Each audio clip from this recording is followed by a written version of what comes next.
My name is Shivam Tiwari, and the short form for that is ST.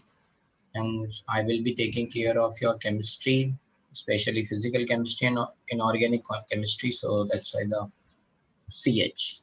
Okay, so chemistry CH, STCH is going to be full, let's say, short, let's say, form. And today we are going to start a new chapter, that is atomic structure. Atomic structure 10th तक पढ़ा है आप लोगों ने?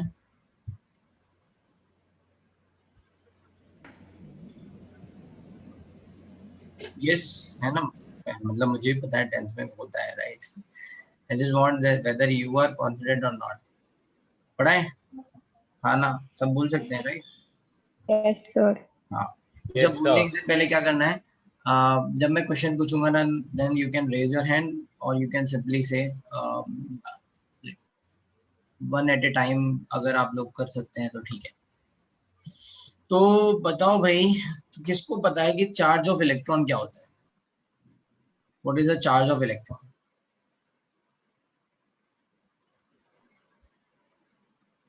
Negative. Value पूछ रहा हूँ. The nature is negative. अच्छा, एटॉमिक स्ट्रक्चर में क्या पढ़ा था आप लोगों ने?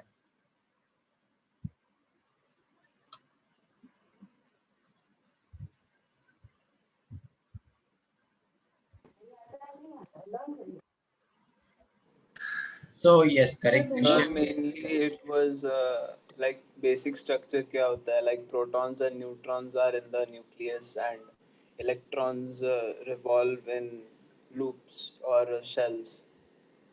ओके, ठीक है, बेसिक बातें पढ़ी थी. तो उसमें ये चार्ज और मास के बारे में नहीं था क्या? नहीं सर, अकॉर्डिंग टू एनसीईआरटी हम लोग ने, सीबीएसई ने तो एटलीस्ट 10th में हम लोग को एटॉमिक स्ट्रक्चर नहीं हुआ था. हम लोग को लास्ट 9th में ही एटॉमिक स्ट्रक्चर हुआ था. अच्छा अच्छा, ठीक है, कोई बात नहीं. तो we will cover that part here.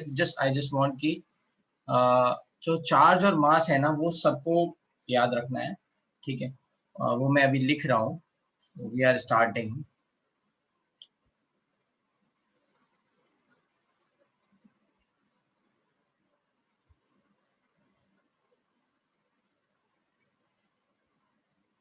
आपको ये नोट करना है. What is date? Date is 7th May.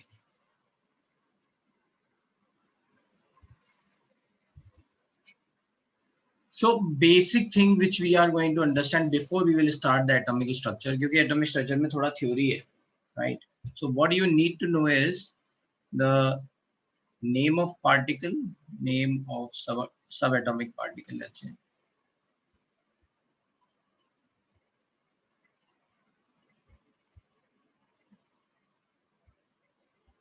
Representation, charge and mass. So this you should know.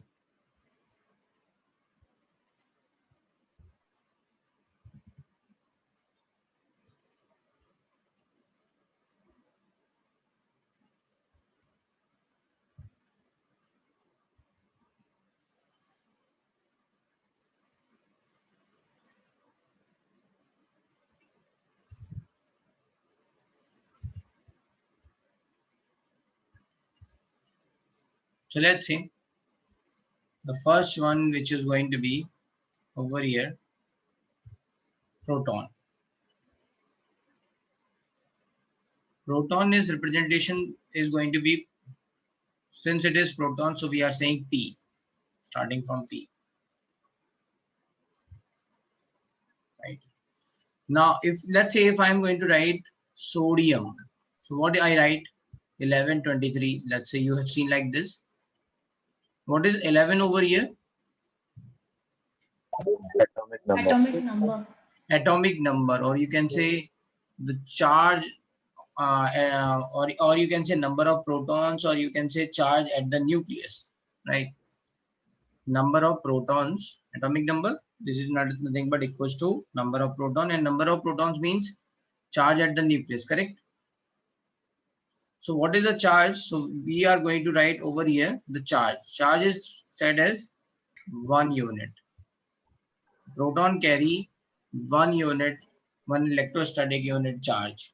What is that charge?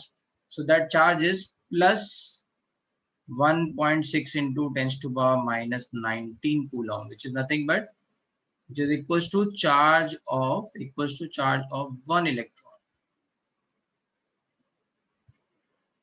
So this is the smallest representation of charge. कभी भी charge बोला जाएगा तो क्या बोला जाएगा, सबसे स्मॉलेस्ट वैल्यू कौन सी है, वो है charge of 1 electron, and that's why we are writing 1 over here. What is the mass of proton? 1.672 into 10 to the minus 27 kg, or you can say 1.672 into 10 to the minus 24 gram, which is nothing but approximately equals to 1 AMU. AMU सबको पता है? AMU atomic mass. जब तक आप लोग interact नहीं करोगे, देखो पढ़ा रहे हैं ना, तो उसमें आपको इंटरेक्ट करना है, तब तो पता नहीं चलेगा कि सीख रहे हो या नहीं, राइट? AMU क्या होता है? Atomic mass unit. Atomic mass unit. तो एटॉमिक मास यूनिट की वैल्यू जो आती है वो 1.66 into 10 to the minus 24 ग्राम आती है, राइट? किसको याद है ये वैल्यू? याद है? नो सर, नहीं याद है, ठीक है। तो अच्छा, ये एटॉमिक मास पढ़ा था क्या? एटॉमिक मास क्या होता है, राइट? नहीं था sir we had definition of atomic mass. हाँ, डेफिनेशन वगैरह पढ़ी है लेकिन ठीक है, so direct कोई बात नहीं। ये एक और यूनिट है जिसमें हम एटॉमिक मास मेजर करते हैं, AMU। So atomic mass unit है ना, from the let's say full form is going to be atomic mass unit. So it is equals to 1. So that's why the representation is 1 over here. Mass कितना है? 1 है ना। 1123 में charge कितना है? 11, मास कितना है? 23।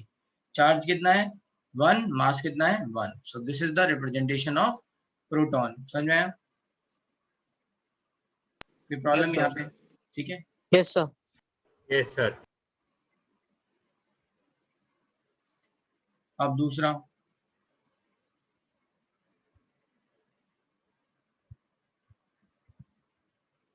so second is neutron. Second is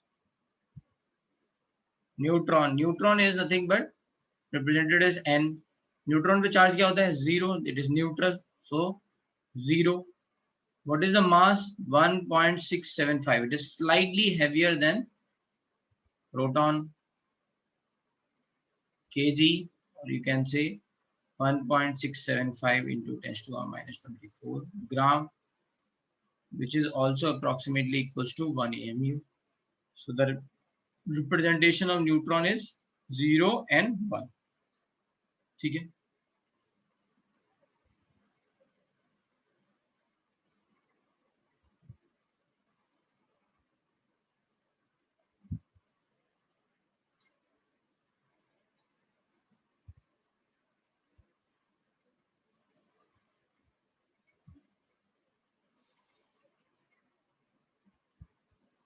third कौन है? Electron.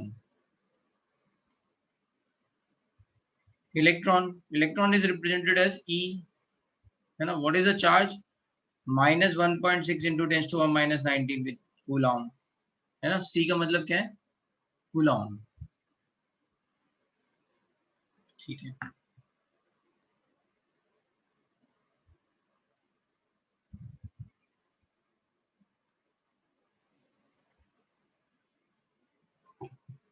So then we are going to write over here 1 minus 1, है ना।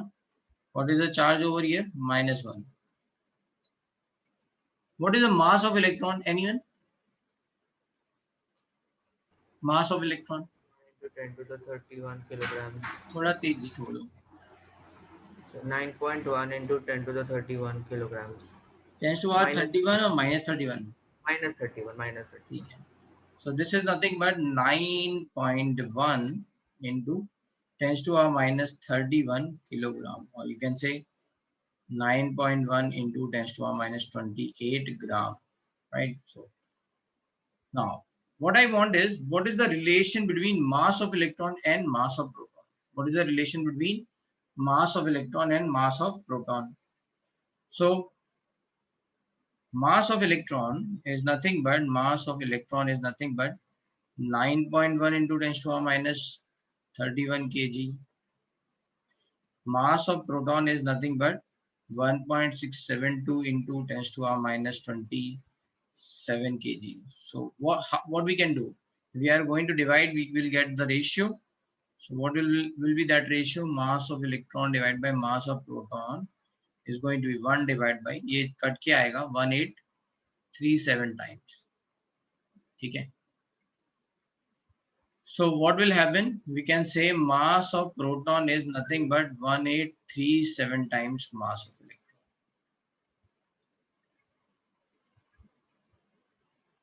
So it is that much heavier.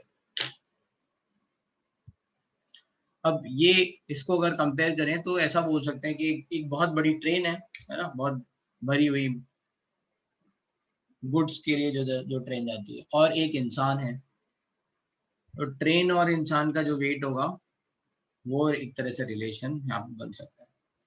So 1837 which is very high. तो ये इतना ज्यादा है कि इसको approximately negligible, zero ही मान लेते हैं, and that's why what we are going to write over here, 0.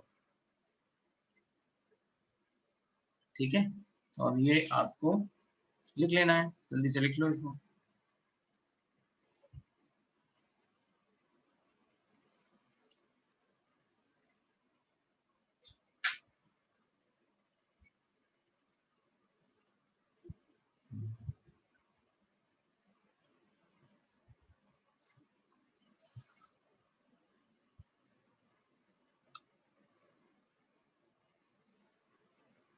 तो पहली क्लास में सर ने क्या बताया, कौन बताएगा?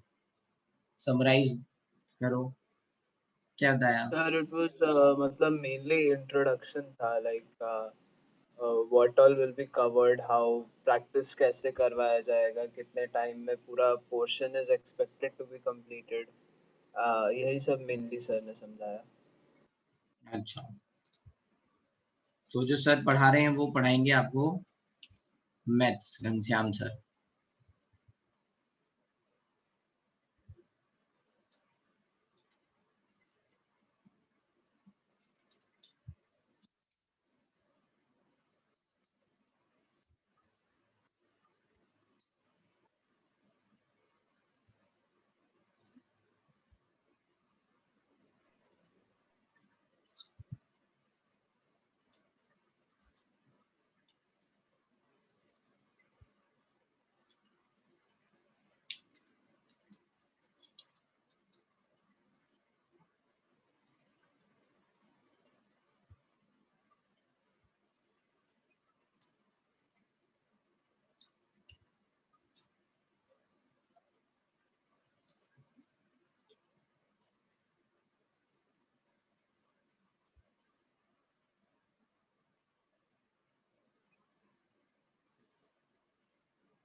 डन, कोई लिख तो नहीं रहा है?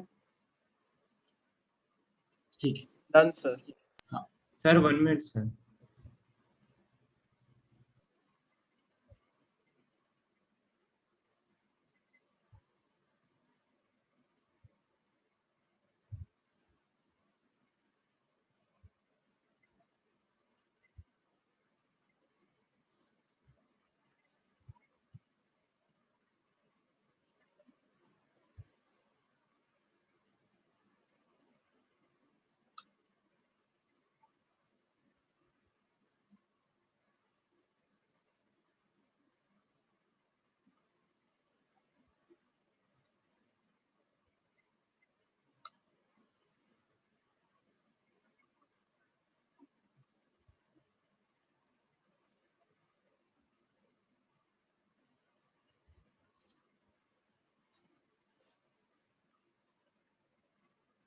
ठीक है, फिर अभी चले आगे. Yes sir. तो देखो, इसमें एक और हम बात समझ सकते हैं, है ना, नोट करके, एक और पार्टिकल है which is not subatomic particle, that is alpha particle, है ना, रेडियो एक्टिव है, so that is alpha particle. Alpha particle you know radioactivity में? सर पढ़ा तो नहीं है, बट 9th के एटॉमिक स्ट्रक्चर में there was a experiment by Rutherford, हाँ, अल्फा रेज वाला। अल्फा तो रेज, उसी अल्फा पार्टिकल। से- alpha particle is nothing but it is also called as helium nucleus. क्या कहते हैं इसको? Helium nucleus. Why we are saying helium nucleus? क्योंकि इस पे चार्ज कितना है? 2 प्रोटॉन का चार्ज है। What is the charge? So charge is nothing but 2e plus 2e, that is you can say 2 into 1.6 into 10 to the minus 19 coulomb. So that is 3.2 into 10 to the minus 19 coulomb. उस पे charge कितना है? 2e का, and mass कितना है? 4 times mass of proton, or you can say approximately 4 AMU. So it is going to be, let's say, 4 into 1.672 into 10 to the minus 27 kg. So what is the value? So you can calculate. ठीक है. So here you have to remember that is 2 electron का charge है और मास कितना है? 4 proton के बराबर है ना? That is 4 AMU. Sorry. ठीक है. So that's why हीलियम का क्या होता है? हीलियम को कैसे लिखते हैं? हीलियम लिखते हैं अपन ऐसे 2He4। इसका मतलब क्या? चार्ज 2 है और, है ना, न्यूक्लियस पे चार्ज कितना है या नंबर ऑफ प्रोटॉन कितने हैं? 2 हैं और मास कितना है? 4, right? And we are not saying helium atom, we are saying helium nucleus, है ना। हीलियम न्यूक्लियस इसका मतलब इसमें केवल पॉजिटिव चार्ज है। अगर हीलियम एटम होता तो न्यूट्रल होता, राइट? हीलियम एटम न्यूट्रल होता है। यहाँ पे हमें बताना है कि भाई चार्ज है इसमें +2 प्रोटॉन का, so that's why we are saying कि हीलियम न्यूक्लियस। तो ये याद रखना है। अब इसका रिप्रेजेंटेशन कैसे होगा? तो रिप्रेजेंटेशन क्या होगा?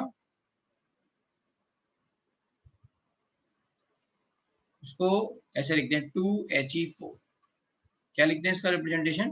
2He4।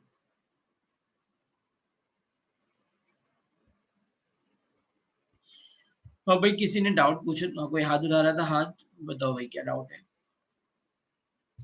सर हीलियम न्यूक्लियस का अल्फा पार्टिकल क्यों कहता है? भाई तो बताया मैंने, अल्फा पार्टिकल का चार्ज जो है वो 2 प्रोटॉन के चार्ज के बराबर है और मास जो है 4 प्रोटॉन के मास के बराबर है। So that's why there is only one particle which is similar to this, that is helium nucleus. Helium is having charge of 2 proton, nucleus is having, है ना, charge of 2 proton, and mass उसमें 2 proton है और 2 neutron है। तो total mass कितना हो जाएगा? 4 AMU के आसपास ना? यस, हाँ, that's why. Thank you. That's why we are saying helium nucleus. तो ये भी पता होना चाहिए।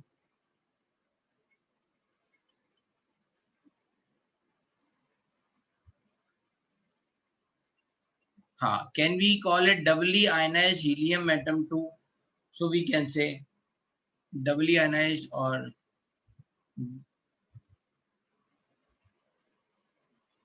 right, we can say helium, but that is going to be very lengthy ना, so say so helium nucleus is better. Sir थोड़ा alpha particle के लिए ब्रीफ में बता दो। अल्फा पार्टिकल्स क्या होते हैं व्हाट एक्चुअली? इज, क्या है? हाँ हाँ, वही, क्या?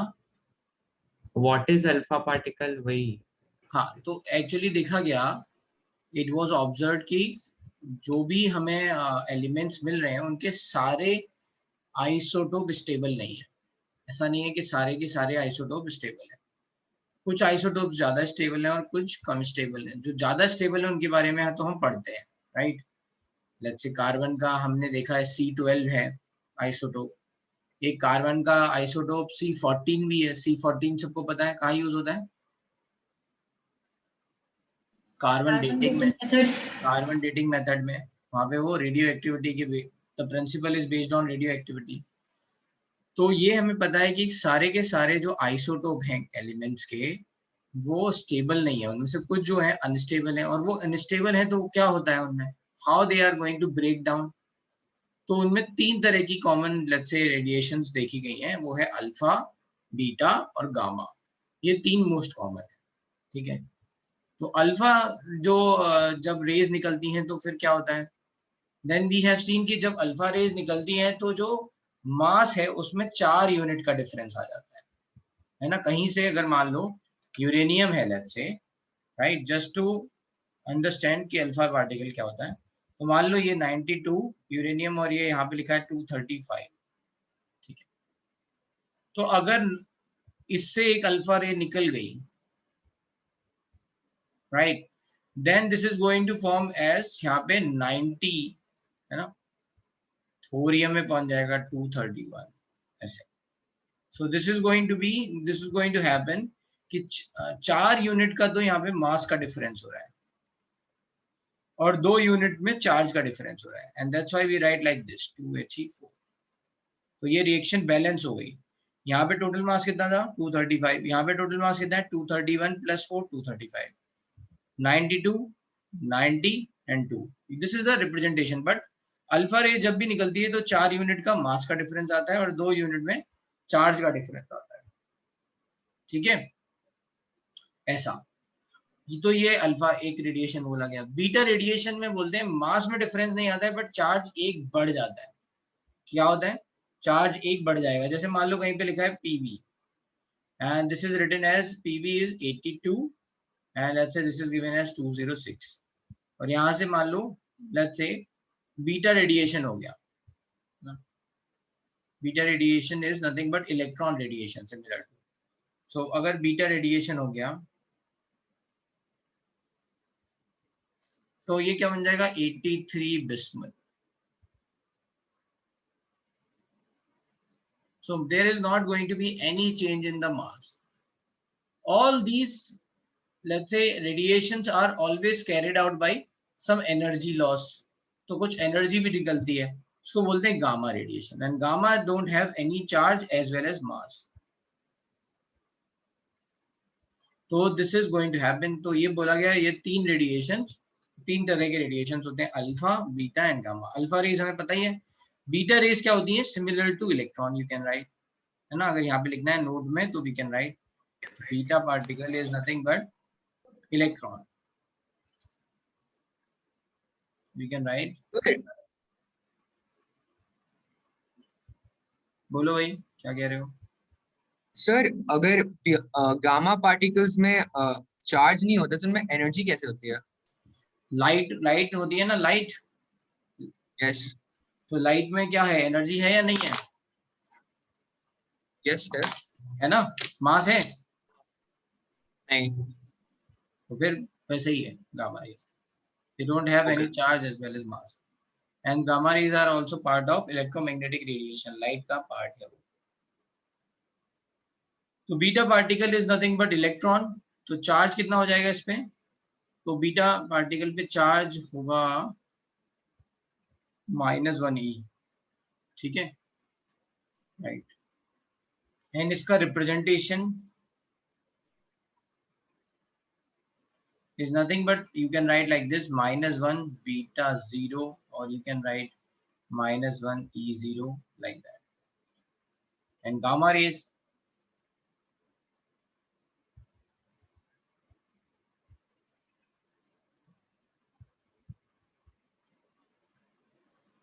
particle is nothing but photon. It is photon term हम थोड़ा आगे पढ़ेंगे, है ना। photon, तो charge 0, mass 0,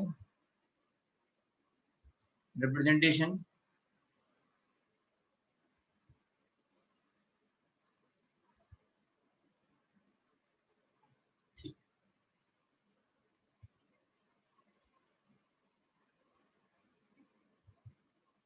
So Rohit, you were late, then no problem. You can again check this video. I will share the link. Okay.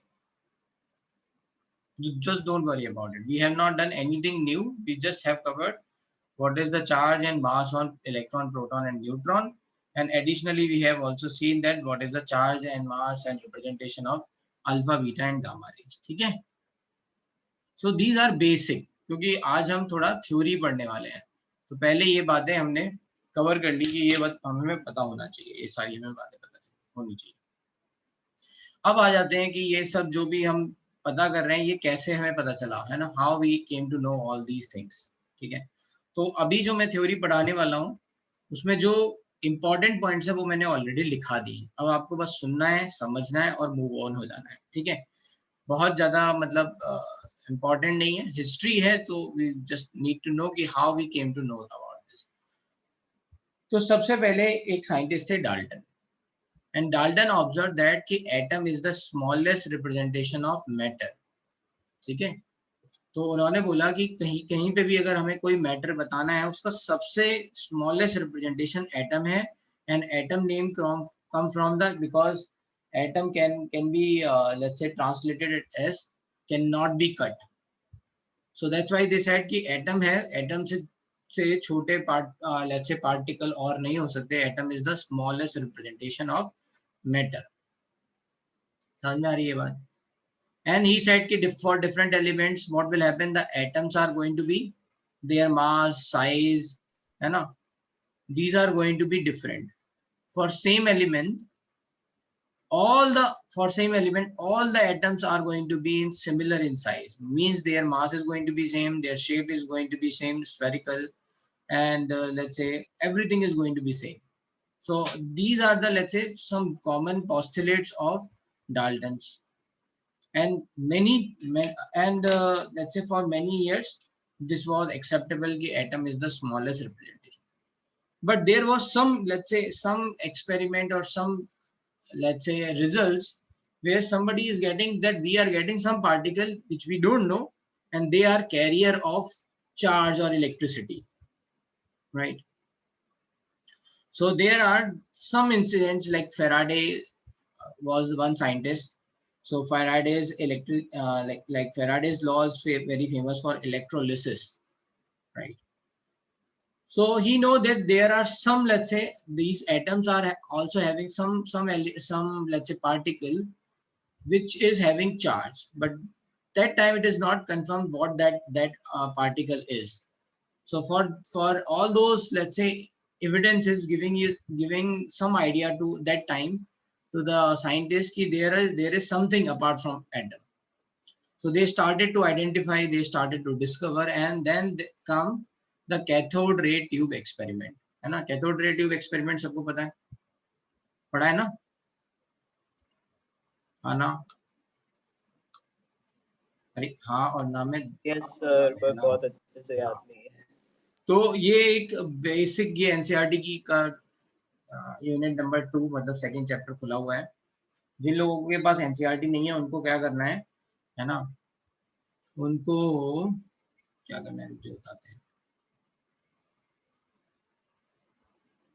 वैसे तो कई लोगों को पता होगा, जिनको नहीं पता उनके लिए बोल रहा हूँ। Okay,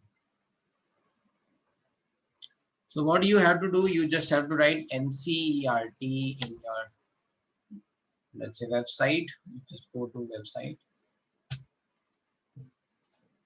and you just open it, and that you are going to see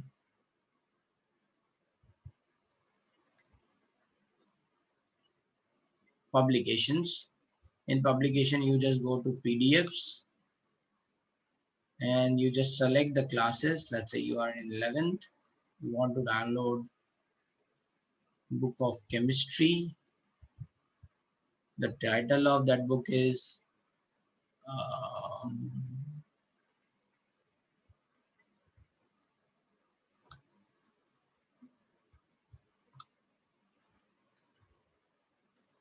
chemistry part 1. Bas, go. Now you can download a single chapter or you can download a complete book. It's up to you. Okay, so that's how you can download all the NCERT. ठीक है, 12th की 11th की सब NCERT download करके रख लो, make a folder. चलो सो समझ में आ गया NCERT कैसे डाउनलोड होनी है? ओके, कई लोगों को पता होगा, जिनको नहीं पता है उनके लिए ये एनसीईआरटी वेबसाइट पे जाके आप पब्लिकेशन में जाके ढूंढ सकते हो, ठीक है। Now so we are talking about, let's say, discovery of electron. So how discovery of electron takes place? तो एक ये कैथोड रे ट्यूब एक्सपेरिमेंट है, कैथोड ट्यूब एक्सपेरिमेंट। इसको कैथोड ट्यूब एक्सपेरिमेंट क्यों बोल रहे हैं? क्योंकि माना गया कि ये जो चार्ज पार्टिकल आ रहे हैं ये कैथोड से आ रहे हैं। अच्छा ये है क्या, थोड़ा समझते हैं। तो यहाँ पे दो इलेक्ट्रोड लिए, सिंपली जैसे दो मेटल की रॉड ले ली, उनको एक बैटरी से कनेक्ट कर दिया, है ना। छोटी वाली प्लेट मतलब नेगेटिव, बड़ी वाली प्लेट मतलब पॉजिटिव। अब एक बैटरी पे हाई वोल्टेज होता नहीं है, इसलिए पैरेलल में सीरीज ऑफ बैटरी लगाई गई, है ना। हाई वोल्टेज के लिए क्या करना पड़ेगा, सीरीज ऑफ बैटरी लगानी पड़ेगी। तो ऐसे ये रिप्रेजेंटेशन दे दिया है, समझ में आई बात। So that means we are having high voltage over here. High voltage कराने से फायदा क्या हुआ? हाई वोल्टेज कराने से फायदा हुआ, एक तरह से वोल्टेज का मतलब ये है, राइट, द पोटेंशियल डिफरेंस, है ना। वोल्टेज का मतलब क्या है, which is represented as V, that is potential difference.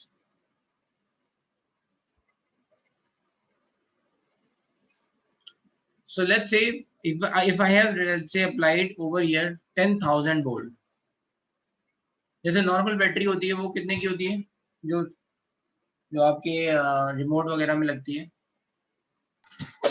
4 to 5 volts. कितनी?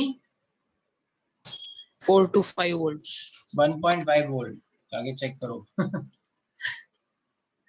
1.5 वोल्ट की बैटरी होती है, ठीक है, राइट। अच्छा जो ये सबसे most common let's say voltage है 1.5 वोल्ट, और थोड़ा बहुत आसपास और हो सकता है डिपेंडिंग ऑन, बट 1.5 वोल्ट, ठीक है।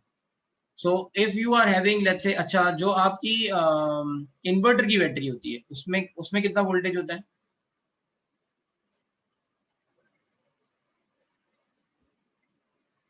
इन्वर्टर की बैटरी में होता है 12 वोल्ट। कितना होता है? 12 वोल्ट। जो वहां पे इन्वर्टर में ऐसे 6 बैटरीज आर इन पैरेलल, सब batteries, sorry these are in series not parallel. 6 batteries लगी होती हैं सीरीज में, और हर बैटरी का वोल्टेज होता है 2 वोल्ट। तो ऐसे 2 + 2 + 2 + ऐसे करते जाओगे तो आप 12 वोल्ट भी पहुंच जाओगे, समझ में आया, ठीक है। If you are going to apply, let's say, all these battery in series, so you are able to get this much, let's say, voltage, ठीक है। Now potential difference साइज पे डिपेंड नहीं करता। अगर मैं एक बहुत बड़ा सा लेट्स से सेल ले लूं और फिर मैं कहूँ कि बताओ इसका पोटेंशियल डिफरेंस चेंज हो जाएगा, तो नहीं। Potential difference does not depends on size. The size is only the let's say idea to what is the life of that cell would be, है ना। अगर बड़ा होगा, थिक मोटा सा होगा, तो उसकी एज ज्यादा होगी। छोटा वाला पतला वाला हो सकता है जल्दी खराब हो जाए, बड़ा वाला थोड़ा ज्यादा दिनों तक चले, ठीक है। तो anyway, if I said 10,000 volt, that means the over here the potential is 0, and with respect to that this plate is having 10,000 volt potential, है ना। so the difference is 10,000 volt. अब ये 10,000 volt का जो potential है, ये positive charge, what it will do, it is going to start attracting electrons towards itself. ये जो इलेक्ट्रोड है उसके एटम है, इलेक्ट्रोड के एटम्स पे जो अब तो हमें पता है इलेक्ट्रॉन्स होते हैं, right. So I want you to understand rather than just thinking कि इसमें कैथोड रे ट्यूब में क्या हुआ। So understand what happened is कि जो भी एटम है उसमें ये, है ना, ये इलेक्ट्रॉन्स हैं। इलेक्ट्रॉन्स को अगर मैं बहुत ज्यादा अपनी तरफ, है ना, पॉजिटिव चार्ज से अपनी तरफ अट्रैक्ट करूं तो क्या होगा, ये बाहर निकल जाएंगे। That is we call ionization, ठीक है। ये इलेक्ट्रॉन्स क्या होंगे, बाहर निकल जाएंगे। So that is what is happening. If we are keep on increasing the voltage and voltage, तो एक पर्टिकुलर वोल्टेज के बाद क्या होगा, ये इलेक्ट्रॉन्स बाहर निकलने लग जाएंगे, क्योंकि अब उन्हें सफिशिएंटली अट्रैक्टिव पुल मिल रहा है बाहर निकलने के लिए। and that's why the electrons are going to come out, and that is exactly what happens in this cathode ray tube experiment.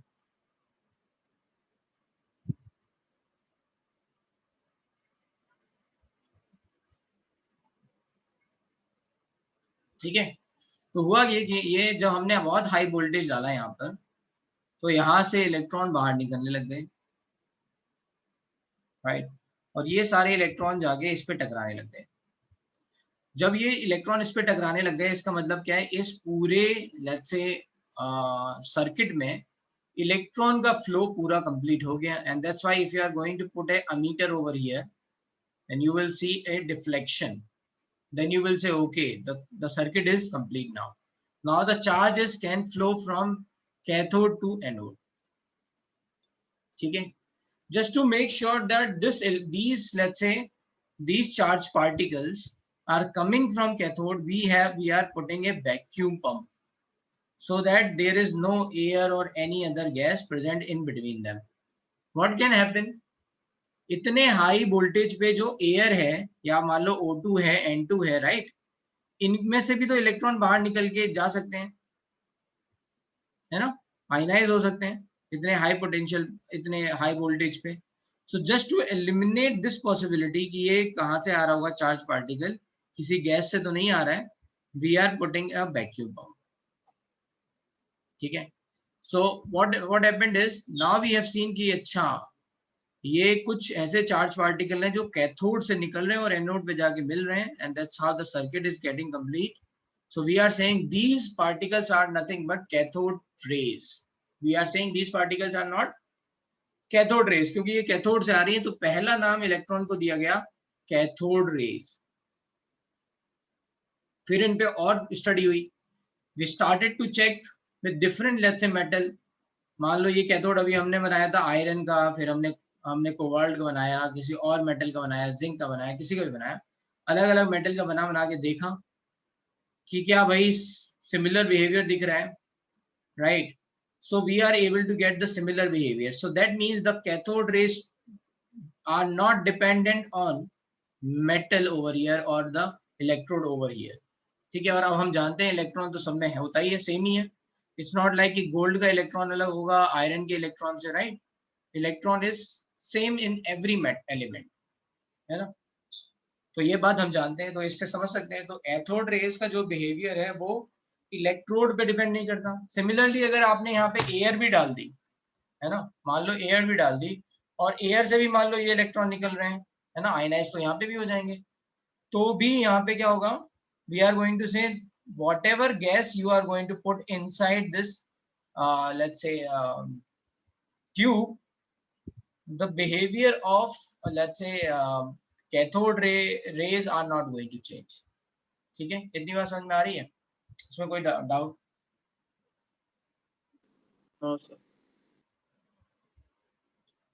So electrons are same everywhere, and that's why there is not going to be any let's say change or difference. अब फिर और इस पे study की गई, तो कुछ study के लिए क्या किया गया, इसमें इसको परफोरेटेड बना दिया गया। परफोरेटेड मतलब होल कर दिए गए। मान लो एनोड में होल कर दिए जाएंगे तो क्या होगा, जैसे एनोड है इसमें होल कर दिए गए, तो ये इलेक्ट्रॉन इतनी स्पीड से आ रहा है, ये क्या करेगा, इसमें से निकल जाएगा इस होल में से। कुछ तो देखो यहाँ पे टकरा जाएंगे, बट कुछ इलेक्ट्रॉन्स क्या होंगे, इन होल से पास ऑन हो जाएंगे, और पास ऑन होके पीछे उन्होंने एक ऐसे Zn सल्फाइड की। Zn sulphide is nothing but fluorescent material, है ना। फ्लोरोसेंट मटेरियल क्या होता है कि जब उस पे कोई पार्टिकल जाके टकराता है तो वो एनर्जी पास ऑन करता है, राइट। ऑब्वियस सी बात है, कोई हाई एनर्जी की बॉल है, जैसे एक बॉल ली हमने हाई एनर्जी की, और वो एकदम फेंकी और किसी को मारी, तो क्या होगा, एनर्जी ट्रांसफर होगी या नहीं, लाल हो जाएगा, राइट। तो वैसे ही ये इलेक्ट्रॉन तेजी से जा रहे हैं, ये ZnS सल्फाइड, जिंक सल्फाइड की अगर मान लो जो कोटिंग है उस पर टकरा रहे हैं, तो वो उस पर एनर्जी ट्रांसफर करेंगे।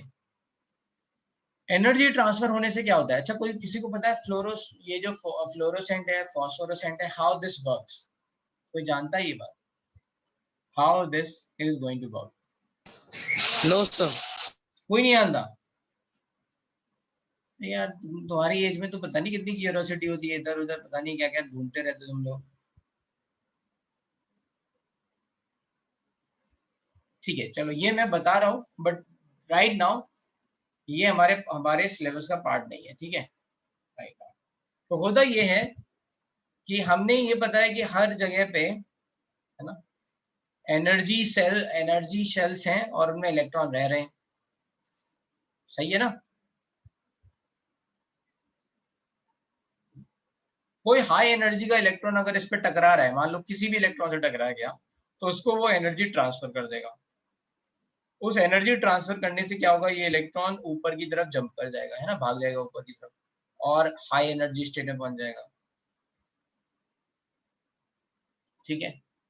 हाई एनर्जी स्टेट से जब वो वापस आता है, जब भी इलेक्ट्रॉन हाई एनर्जी स्टेट से वापस अपनी अपनी ओरिजिनल स्टेट में आता है, तो वो एक फोटोन छोड़ता है। क्या छोड़ता है? फोटोन, मतलब कुछ एनर्जी इमिट कर देता है। ये डिपेंड करता है कि ये जो फोटोन है ये कितने डायरेक्टली आ रहा है या फिर ये टूट टूट के आ रहा है। अगर टूट टूट के आएगा तो फिर ये 3 फोटोन छोड़ेगा, है ना। मान लो ये n इक्वल्स टू 1 था, ये n equals to 2। n equals to 1 मतलब फर्स्ट सेल था जिसमें 2 इलेक्ट्रॉन होते हैं, n इक्वल्स टू 2 मतलब 8 इलेक्ट्रॉन जिसमें होते हैं, ऐसे n equals to 3, n equals to 4। तो ऐसे टूट टूट के आएगा तो ये ऐसे फोटोन छोड़ेगा।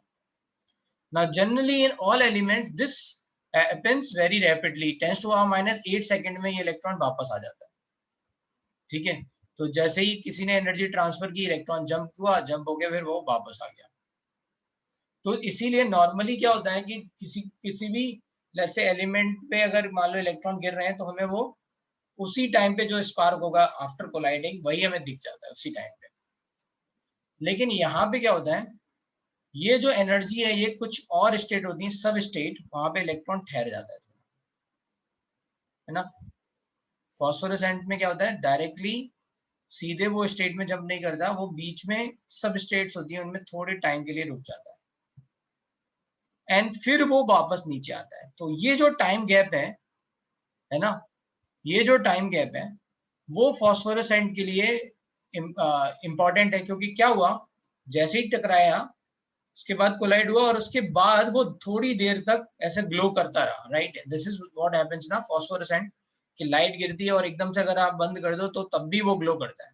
लाइट गिरने के बाद आपने एकदम स्विच ऑफ किया तब भी वो ग्लो कर रहा होता है। तो ग्लो करने का रीजन क्या है कि यहाँ टाइम लैग हो गया, और टाइम लैग होने के बाद जब ये इलेक्ट्रॉन वापस दोबारा अपनी अपनी ओरिजिनल स्टेट में जाएगा तो फिर क्या होगा, फिर से फोटोन छोड़ेगा, और ये जो ग्लोइंग है वो इन फोटोन्स के कारण होती है।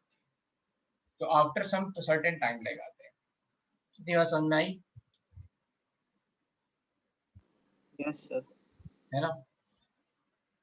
तो हुआ क्या, यहाँ पे यही देखा गया कि अगर परफोरेटेड लेट्स से डाला गया और यहाँ ZnS है, तो ये क्या हुआ, इस पे जब ये कोलाइड करेंगे तो स्पार्क क्रिएट करेंगे and then it is going starting to glow. तो हमें पता चल जाएगा अच्छा कुछ तो पार्टिकल हैं जो इससे टकरा रहे हैं। So this is also confirming कि कोई ना कोई पार्टिकल्स यहाँ से कैथोड से निकल रहे हैं और ये, है ना, जाके ये जिंक सल्फाइड पे जाके टकरा रहे हैं। तो इस तरह से ये कंफर्म हुआ कि कोई ना कोई पार्टिकल्स तो है एटम्स के अंदर, राइट। कोई ना कोई सब एटॉमिक पार्टिकल्स तो है एटम्स के अंदर, ठीक है, जो जो निकल रहा है और फिर जाके टकरा रहा है। फिर उसमें देखा गया, थोड़े और एक्सपेरिमेंट किए, हमने इलेक्ट्रिक चार्ज लगा दिया। लेट्स से हमने यहाँ पे 2 मान लो ऐसे इलेक्ट्रोड और लगा दिए, एक पे यहाँ पे पॉजिटिव चार्ज दे दिया, एक पे यहाँ पे नेगेटिव चार्ज दे दिया। So we know just to check कि ये जो कैथोड से जो निकल रही है रेज, इन पे चार्ज कौन सा है, पॉजिटिव है या नेगेटिव है। तो अगर ये रेज जो स्ट्रेट लाइन में ट्रेवल करती हैं, है ना, ये अगर हमने ऐसे परपेंडिकुलर लगाया हुआ है, ये अगर डिफ्लेक्ट हो गई पॉजिटिव की तरफ, then we are going to say these rays are having negative charge, ठीक है। And that is exactly what happened.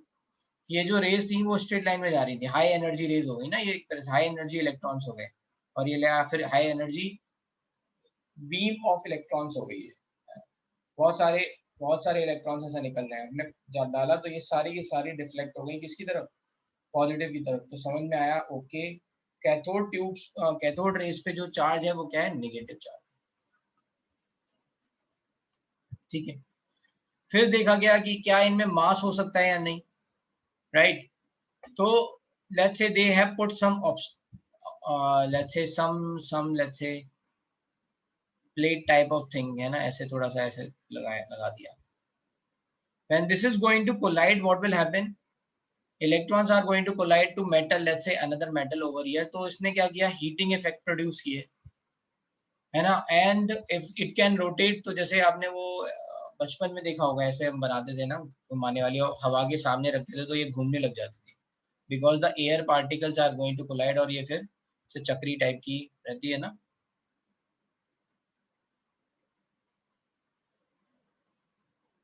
है ना, ऐसे कभी किया है बचपन में ऐसा?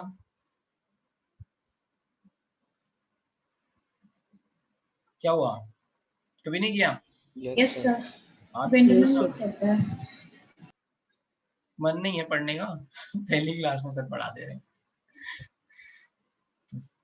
तो जब ऐसे कुछ रखा गया तो ये घूमने लग गया, इसका मतलब क्या है, मोमेंटम कंजर्व हो रहा है। तो इन इलेक्ट्रॉन्स के पास मास है, राइट। अगर जैसे सनलाइट की तरफ हवा ना चल रही हो, इस चक्री को ना सनलाइट की तरफ ऐसे रख दो, तो ये क्या होगी, अपने आप घूमेगी। Though the still light particles are colliding with this जैसे चक्री ओवर हियर, है ना, बट ये नहीं घूमेगी क्योंकि उनमें केवल एनर्जी है, मास नहीं है। मास क्या बताता है, मोमेंटम कंजर्व करता है, राइट। किसी में मास है, कहीं टकराया तो क्या होगा, राइट, एनर्जी तो ट्रांसफर हुई, मोमेंटम भी ट्रांसफर हुआ, और मोमेंटम ट्रांसफर होगा तो वो रोटेट होगा, and that's why if it is rotating then it is confirming कि इस पे मास है ना, केवल एनर्जी ही नहीं है ना, इन पार्टिकल्स में मास भी है। तो ये सब छोटे छोटे मतलब रिजल्ट्स जो है वो with the experiment we are able to find. ठीक है, तो आपको क्या करना है, ये थोड़ा पढ़ लेना, उसमें ये लिखा हुआ है, बस जस्ट गो थ्रू इट, या फिर अपने आपको मॉड्यूल की ये कॉपी सॉफ्ट कॉपी में भेज दूंगा, राइट। उसमें भी आप ये पूरा पढ़ोगे तो है ना, ये right, results of these experiment summarised below, so you can read through, you can go through it, right. तो इस तरह से पता चला कि भाई इलेक्ट्रॉन कुछ होते हैं, मतलब ये पता चला, ये जो कैथोड रेज हैं उन पे नेगेटिव चार्ज है, उन पे मास है, हाई एनर्जी के जो इलेक्ट्रॉन्स हैं अगर किसी पे टकराएंगे तो हीटिंग प्रोड्यूस करेंगे, and these electrons are also responsible for X rays generation. जो अभी मैंने बोला कि इलेक्ट्रॉन्स जब बाहर ऐसे हाई एनर्जी में जाके, है ना, एनर्जी, कोई इलेक्ट्रॉन किसी इलेक्ट्रॉन से टकराया, ये हाई एनर्जी में चला गया, फिर ये जब वापस आता है तो कुछ ये फोटॉन्स छोड़ रहा होता है। अगर ये फोटॉन्स, इनकी जो एनर्जी है वो बहुत ज्यादा है, तो उनको हम एक्स रे भी बोलते हैं। क्या बोलते हैं? एक्सरे। इलेक्ट्रोमैग्नेटिक रेडिएशन का लाइट के पार्ट्स क्या क्या हैं? Cosmic rays, gamma rays, X rays, ठीक है। फिर क्या है? Infrared, visible region, ultraviolet, visible region, infrared, microwave, radio wave, right. ये है, तो एक्सरे भी उसी लाइट का पार्ट है। तो जब कभी ऐसी एनर्जी निकल रही है जिसकी एनर्जी बहुत ज्यादा है, तो उनको हम एक्स रेज बोलते हैं। तो यहाँ पे इंपॉर्टेंट क्या है, these cathode rays are also responsible for generation of X rays. अच्छा, किसी ने एक्स रेज का एक्सपेरिमेंट वो देखा है, एक्स रेज कैसे जनरेट होती है, क्या होता है?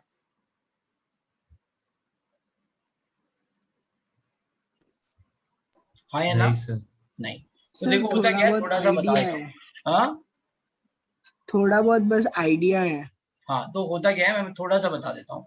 होता यही है, ऐसे कैथोड रे ट्यूब एक्सपेरिमेंट जैसा ही रहता है।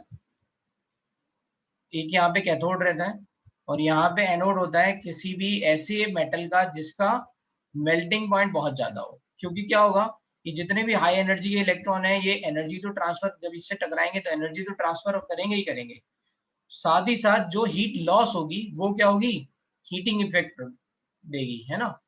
तो ऑब्वियस ही बात है, जब दो पार्टिकल टकराएंगे तो एनर्जी का ट्रांसफर होगा, साथ ही साथ क्या होगा, जो एनर्जी लॉस में जाएगी वो हीटिंग प्रोड्यूस करती है, हीट प्रोड्यूस करेगी, थर्मल एनर्जी प्रोड्यूस करेगी। तो ऐसा ही है, अगर ये इलेक्ट्रॉन्स बहुत हाई एनर्जी के इलेक्ट्रॉन इस वाली मेटल से एनोड से टकरा रहे हैं तो फिर क्या होगा, इस पे हीटिंग प्रोड्यूस होगी। और अगर ये इसका मेल्टिंग पॉइंट कम है, जैसे एल्यूमिनियम टाइप है, तो क्या हो जाएगा, ये खुद में एनोड मेल्ट हो जाएगा। इसीलिए यहाँ पे ऐसी मेटल्स लेते हैं जिनका मेल्टिंग पॉइंट ज्यादा हो, टंगस्टन टाइप है ना। टंगस्टन को कैसे रिप्रेजेंट करते हैं, W से, ठीक है।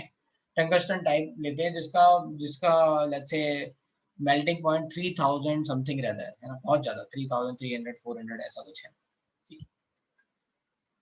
तो होता ये है, और इसको थोड़ा सा ऐसे थोड़ा सा स्लांट रखते हैं, क्यों, क्योंकि हमें क्या होगा, जैसे ये इलेक्ट्रॉन से टकराएगा, जो रेज निकलेंगी वो ऐसे निकलेंगी बाहर की तरफ, तो हमें जहां गिरानी है ना, हमें वापस किसी, है ना, कोई इंसान यहाँ लेटा हुआ है लेट्स से, है ना, somebody is लेट्स से,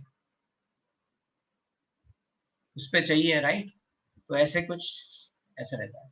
और ये हाई एनर्जी, और इसको हमने क्या जोड़ दिया, ऐसे ही हाई वोल्टेज से जोड़ रखा है, राइट। ये कैथोड ट्यूब जैसा ही एक्सपेरिमेंट है बस।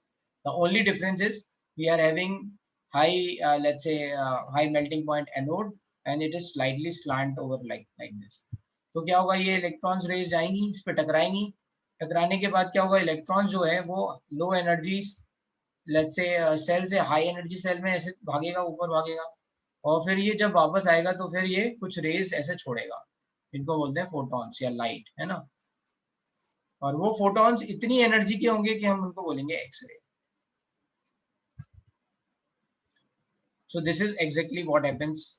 तो दो चीजें मैंने एक्स्ट्रा बताई हैं अभी, एक तो बताइए आपको फॉस्फोरेसेंट या फिर fluorescence, and I have told you X ray generation. तो आपका होमवर्क क्या होगा, इन्हीं दो चीजों के बारे में आपको और पढ़ना है ना। You have to see X ray कैसे जनरेट हो रही है एंड फ्लोरोसेंस क्या होता है, ये सब है ना, पढ़ के आना। Anyway will come back to, है ना। और क्या पढ़ना है आपको, प्रॉपर्टीज ऑफ ये कैथोड रेज ट्यूब फ्रॉम और मॉड्यूल और एनसीईआरटी।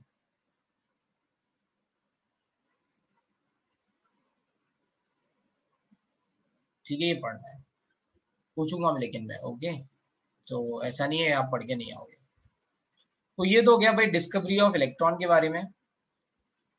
अब बात आएगी इनकी और प्रॉपर्टी, इनके इलेक्ट्रॉन का लेट्स से चार्ज और मास ढूंढा जाए। तो उस टाइम पे एक साइंटिस्ट थे थॉमसन, ठीक है, जिन्होंने ही एक तरह से डिस्कवरी ऑफ इलेक्ट्रॉन का मेन जो क्रेडिट है वो थॉमसन को जाता है, J Thomson.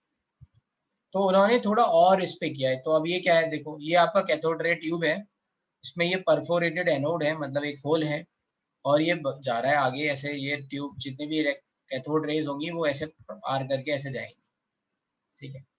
Now we are having two type of field, एक तो हमने यहाँ पे इलेक्ट्रिक फील्ड लगा रखी है प्लस माइनस, है ना, दो और इलेक्ट्रोड लगा रखे हैं, and then we have also applied a magnetic field N और S, ठीक है। अब होता क्या है कि जैसे ही अगर हम इलेक्ट्रिक फील्ड अप्लाई करेंगे तो ये क्या होगा, इससे डेविएट होके ये यहाँ पे टकराएगा A पे, ठीक है। और जैसे ही हम ये N और S मतलब मैग्नेटिक फील्ड करेंगे तो ये C पे जाके टकराएगा, ठीक है। तो मैग्नेटिक भी आपको पता नहीं है, देयर इज कॉल्ड कि कैसे मैग्नेटिक फोर्स लगेगा अगर negative charge positive charge travel कर रहे हैं। तो मैं बस थोड़ा सा बता रहा हूँ कि जब भी कभी कोई चार्ज पार्टिकल मैग्नेटिक फील्ड से जाता है ना, चार्ज पार्टिकल जब भी कोई मैग्नेटिक फील्ड से जाता है, क्रॉस हो रहा होता है, तो उस पर एक फोर्स लगता है, ठीक है। And that force is responsible for the circular motion, है ना। वो फोर्स क्या है, दैट इज रिस्पॉन्सिबल फॉर, है ना, सर्कुलर मोशन के, that electrons are going to travel in circular motion. कहाँ समझ सकते हैं ये बात,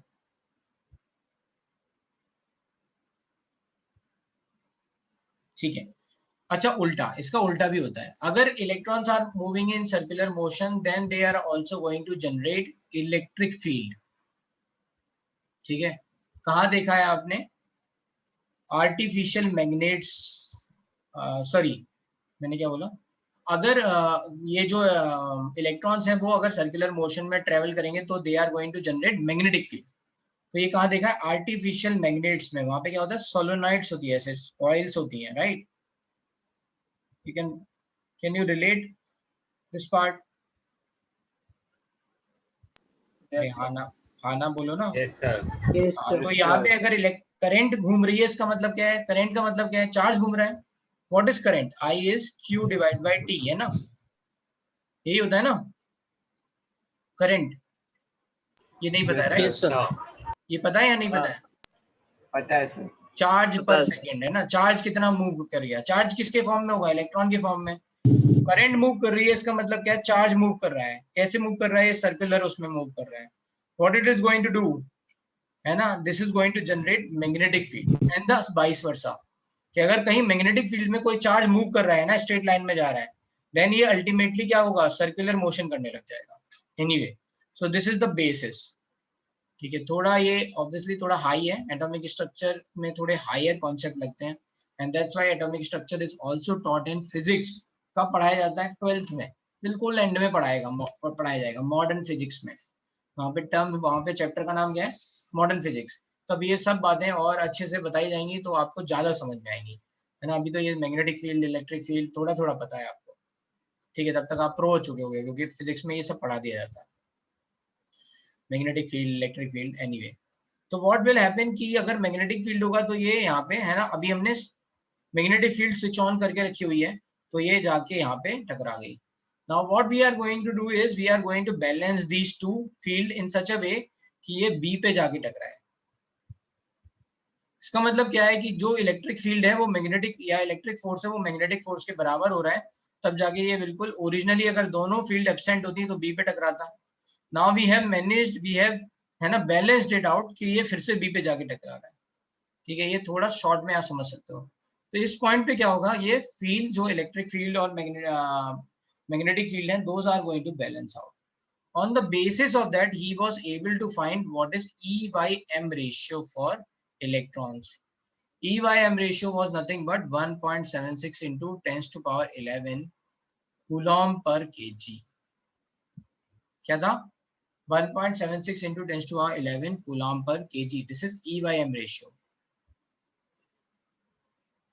for electron. ये उन्होंने पता लगा लिया, तो इससे हमें, इसको बोलते हैं स्पेसिफिक चार्ज। तो एक और जो टर्म है वो हमें लिखना है, वो है स्पेसिफिक चार्ज। यहाँ पे लिखते हैं,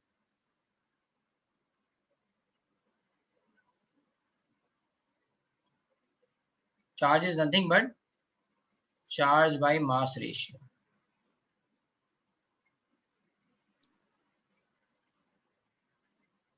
तो फॉर इलेक्ट्रॉन क्या हो जाएगा?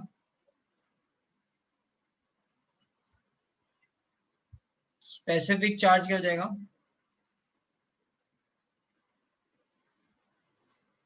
Specific charge is nothing but Q, charge is nothing but E, mass is nothing but mass of electron. So then this value is coming in approximately 1.76 into 10 to the power 11. Charge की unit क्या होती है? Coulomb. मास की unit क्या होती है? KG. So coulomb per KG. So this is the specific charge for let's say electron. ठीक है, similarly you can identify for proton. For proton कितना हो जाएगा?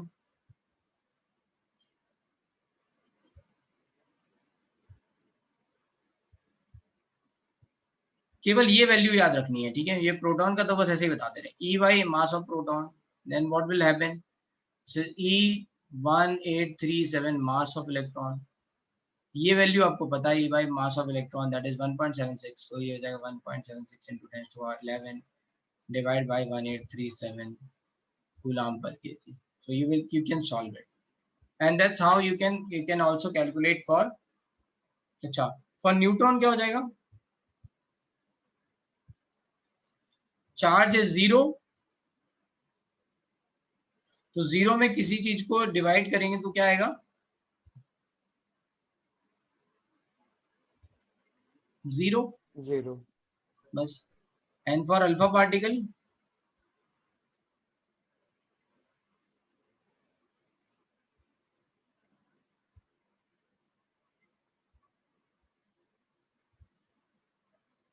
charge is 2e, mass is m alpha, which can be written as 2e mass of 4 times mass of proton, which can be written as, so 2 से 2 काट दो, so e divided by 2 into 1837 into mass of electron, which is nothing but 1.76 into 10 to the power 11 divided by 2 into 1837 coulomb per kg।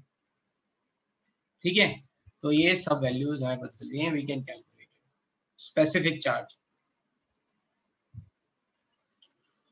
ठीक है, इतना लिख लो।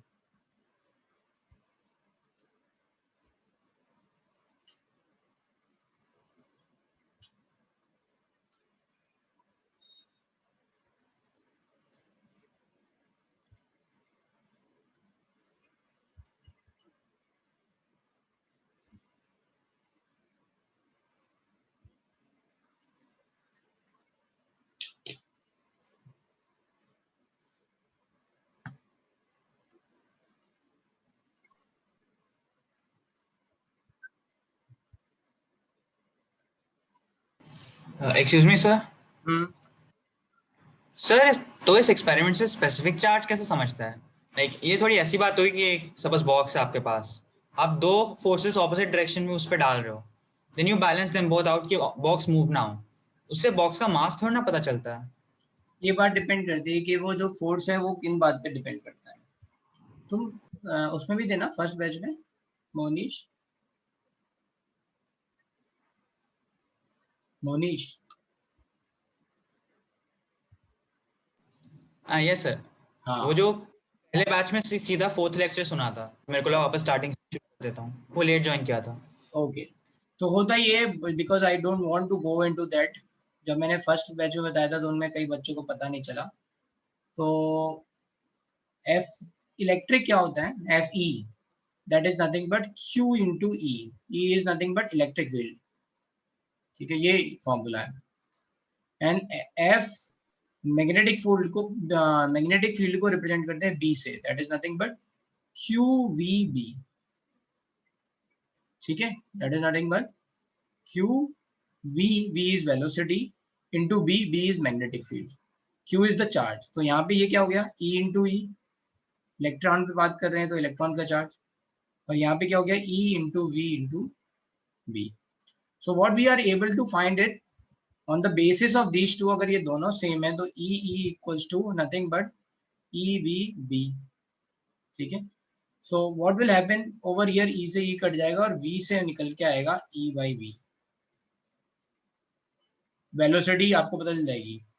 ठीक है, दूसरी बात कि जब ये इस पे ऐसे सर्कुलर मोशन कर रहा है, right, then we are able to balance the centripetal force md square by r, which is nothing but, है ना, ये जो सेंट्रीपिटल फोर्स मिल रहा है ये आपको मिल रहा है मैग्नेटिक फील्ड के कारण, तो क्यू वी बी, राइट, या फिर E we B. So we say भी कट गया यहाँ पे और ये हो गया M V R is nothing but E into B. तो ये ई बाई एम रेशियो यहाँ से आया, है ना, ई यहाँ एम नीचे ले गए, is nothing but V by, है ना, वी बाई आर बी। तो हमें ये पता है, वी हैव मेजर्ड कि इसका इसका रेडियस क्या बनेगा अगर ये सर्कुलर मोशन कर रहा होता है ना, ये ऐसे सर्कुलर मोशन कर रहा होता है, राइट। तो ये यहाँ से जाके टकरा रहा है, then we are able to identify कि इसका यहाँ पे रेडियस क्या बनेगा, right. So we know this, e और बी हमने ये खुद ही लगाया हुआ है, ये भी know this, so we are able to get E by M ratio. So this is the basis proof कि ये कैसे आया। बट सिंस ये बहुत अभी अर्ली है कि ये हम कैसे लिख रहे हैं या फिर ये पूरा बताना है, इसलिए इट्स नॉट एडवाइजेबल कि आप ये पूरा समझो। Right now what you need to remember is, Mohnish, what is the value, that's it. ठीक है, ओके सर।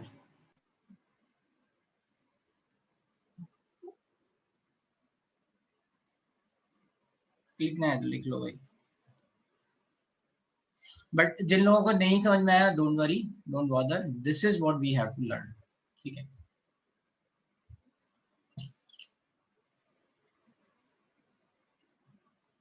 ये स्पेसिफिक चार्ज हो गया। फिर अब बात आती है, हाँ, अभी हमें ई बाई एम रेशियो पता चला है, still we are not able to identify what is E and what is M. तो एक और एक्सपेरिमेंट है, मलिकन्स ऑयल ड्रॉप एक्सपेरिमेंट। ये पहले पढ़ा है आप लोगों ने, मलिकन्स ऑयल ड्रॉप एक्सपेरिमेंट, मोनीश? नहीं सर। No sir. ठीक है, तो इसमें कुछ नहीं है, इसमें क्या किया है, एक ऐसे नेबुलाइजर या एटमाइजर टाइप लिया हुआ है which is going to put droplets oils into droplets, है ना, जैसे स्प्रे होता है ना, वही फंक्शन है. So that is going to put oils into droplets. ठीक है, now we are, let's say, passing through these drops into the small holes, so right, so we know the drops, the size of drops can be at most the size of this small hole. ठीक है, क्योंकि यही वाली बस pass on हो पाएंगी, right. Then okay, then we are having a X-ray source over here which is going to, let's say, ionize the air over here. X-ray source का मतलब क्या है, high energy photon. High energy photon. What it will do, कि ये क्या करेगा, अगर यहाँ जो भी एयर है ना, जो भी एयर है उसको आयनाइज कर सकता है. ठीक है, आयनाइज करेगा तो फिर या फिर कोई और गैस है उसको आयनाइज कर सकता है, कुछ भी है. ठीक है, उसको आयनाइज कर सकता है. और यहाँ पे क्या होंगे, इलेक्ट्रॉन्स मिलेंगे हमें बहुत सारे. आयनाइजेशन होने के बाद क्या होगा कि इलेक्ट्रॉन्स बाहर इमिट हो जाएंगे. All these electrons can absorb on the surface of oil, जो कि यहाँ से आ रही है. तो कुल मिला के एक ऑयल पे खूब सारे इलेक्ट्रॉन्स एब्जॉर्ब हुए.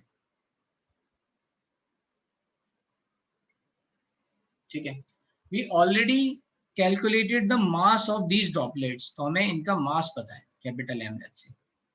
ठीक है, by varying the force, let's say over here, and we can say कि ये यहाँ से यहाँ तक गिर रही है, तो potential energy में change क्या है, mgh, all those things, है ना, kinetic energy कितनी दी, so convert करा के हम we can calculate the mass over here. ये पता है potential energy mgh होती है.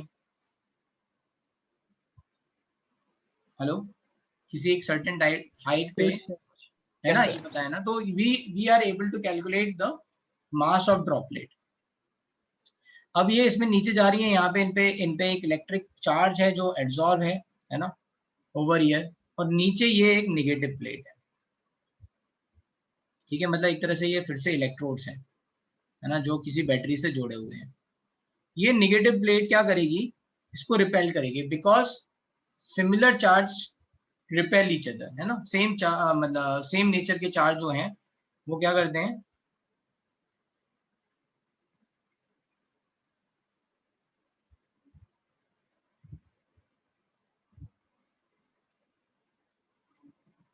तो charges of same nature, है ना, repel each other,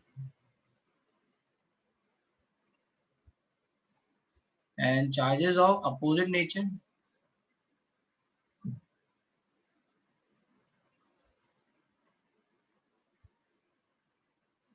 attract each other.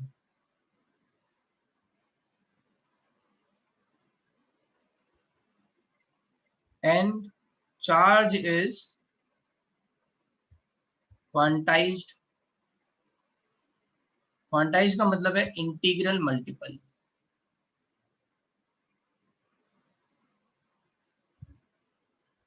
है ना, integral multiple of charge of electron. Quantize का सिंपल मतलब ये है कि मैं कहूं कि जितने भी नंबर ऑफ ह्यूमंस हैं वो क्वांटाइज्ड हैं. Total humans are going to be quantized. इसका मतलब क्या है, हमेशा इंटीग्रल मल्टीपल होंगे, कोई कहीं पे आधा ह्यूमन नहीं होगा. वी कैन नॉट से 1.5 men, we can say 1 man, 2 men, 5 men, 10 men, है ना, like, so there is going to be integral multiple. So that's how I am saying कि अगर मैं टोटल चार्ज की बात कर रहा हूँ then it is going to be integral multiple. Integral multiple का मतलब क्या है, एक इलेक्ट्रॉन हो सकता है, 2 electron, 5 electron, 10 electron, 50 electron, 100 electron, और भी, है ना, but it is not going to be 1.2 electron, 1.5 electron, right, like this. So it is integral multiple of charge of electrons. So total charge is nothing but charge, let's say I am writing as Q, is nothing but n times into E. Q equals to ne. ये total charge होगा. ठीक है, इतनी बात समझ में आ रही है. चार्ज इज क्वांटाइज्ड, इसका मतलब क्या है, charge is integral multiple of है ना, चार्ज ऑफ इलेक्ट्रॉन। जैसे मैं कहूँ मास इज क्वांटाइज्ड, सही बात है ना, मास क्वांटाइज होगा, मास किस बात पे डिपेंड करेगा, एटम के मास पे डिपेंड करेगा। So it is integral multiple of mass of an atom, ठीक है। But mass is quantized for a particular element we can say, है ना, अलग अलग एलिमेंट में फिर अलग अलग एटम का मास आएगा, so we can not say that part. For a particular atom we can say mass is for a particular element we can say mass is quantized according to that atom, ठीक है, that is integral multiple। इतनी बात समझ में आ रही है? then say yes, shout yes।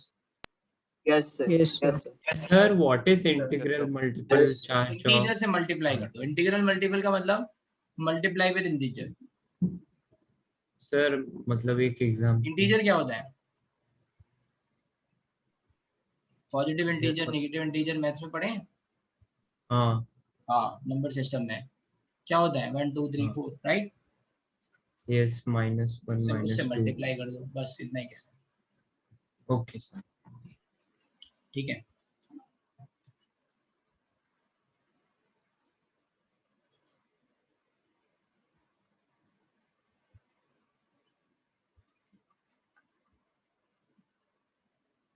now we know what we have to understand, the force between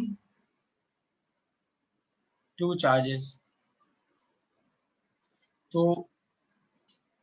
अगर कोई दो चार्ज रखे हुए हैं, let's say एक रखा हुआ है यहाँ पे Q1, another charge is let's say Q2, है ना, these are let's say present in space and the distance between these two is r। तो इन पे जो लगने वाला फोर्स है ना, force will always act in straight line, है ना, फोर्स विल, है ना, इलेक्ट्रिक फोर्स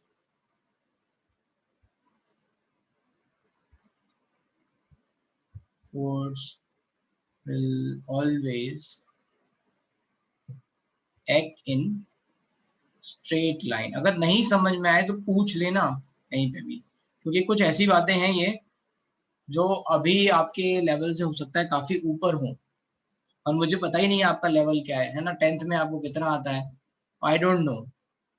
तो कहीं पे अगर कोई बात नहीं समझ में आ रही है देन प्लीज आस्क, ठीक है। तो पहले तो ये बात बताइए कि जब भी कभी फोर्स लगेगा तो वो स्ट्रेट लाइन में लगेगा बिल्कुल। तो अगर रिपल्सिव फोर्स होगा तो ये स्ट्रेट लाइन में दूर दूर जाएगा ऐसे। अट्रैक्टिव फोर्स होगा, है ना, अगर अट्रैक्टिव फोर्स होगा let's say,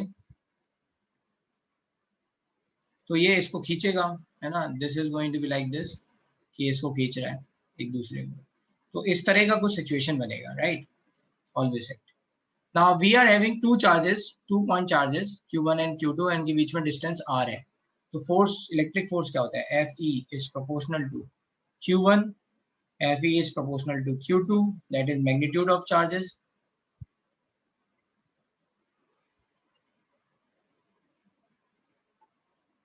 and Fe is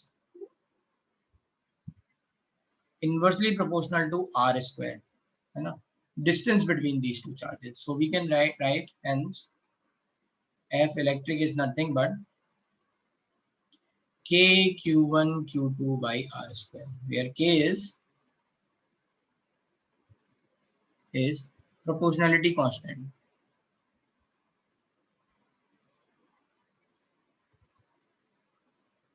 What is going to be value of K? K की वैल्यू निकल के आती है 9 into 10 to the power 9 newton metre square by coulomb square. K कैसे निकल के आया, K is nothing but F into R square divided by Q1 Q2, right? तो यूनिट क्या हो गई, F की न्यूटन, R की डिस्टेंस है metre square R square, and Q1 Q2 that means coulomb into coulomb, that is coulomb square. So that's how the unit is going to come। कोई problem यहाँ तक? तो फोर्स, इलेक्ट्रिक फोर्स कितना होगा अगर दो पॉइंट चार्जेस दे रखे हैं, then it is K Q1 Q2 by R square. Sir ये डेरिवेशन नोट करना है? ऑब्वियसली जो बातें यहाँ लिख रहे हैं सब नोट करना है। Sir one time repeat here, what is R? R is distance between two charges, है ना, यहाँ पे क्या लिखा हुआ है, R is nothing but distance between two charges.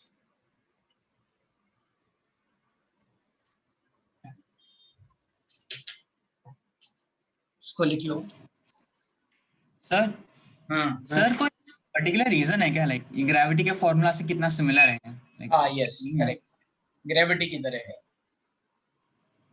तो कोई पर्टिकुलर रीजन है, बस कोइंसिडेंस है ये? नहीं कोइंसिडेंस नहीं है, एक्चुअली वो चेक किया गया है ना how this is going to vary. तो अगर आप कोई फॉर्मूला बनाते हो तो उससे पहले क्या करते हो, you are going to vary let's say one charge, एक चार्ज को कांस्टेंट रखा, दूसरे चार्ज को वेरी किया, देन यू से सीन कि प्रोपोर्शनैलिटी आ रही है या नहीं आ रही है। then you had done the same thing for the other charge, then you started to vary the let's say distance, and then you said कि कितना हो रहा है, क्या हो रहा है।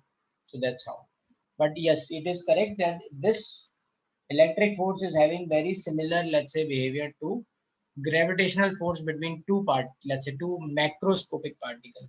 तो अगर कोई दो पार्टिकल है बड़े बड़े है ना, उनके बीच का जो फोर्स होगा वो क्या हो जाएगा, Gm1m2/r²। वहां पे G क्या हो जाएगा, that is going to be a gravitational proportionality constant, और ये K क्या है, electrical proportionality constant. Like sir थोड़ा नीचे लो ना स्क्रीन। नीचे तो बस खत्म है ना, बस हो गया। सर सर हाँ बोलो। सर मीडियम वैक्यूम है क्या यहाँ पे? क्या मीडियम यहाँ पे हम लोग जो है ना स्पेस या एयर ले रहे हैं, यू कैन से Vacuum? स्पेस है ना।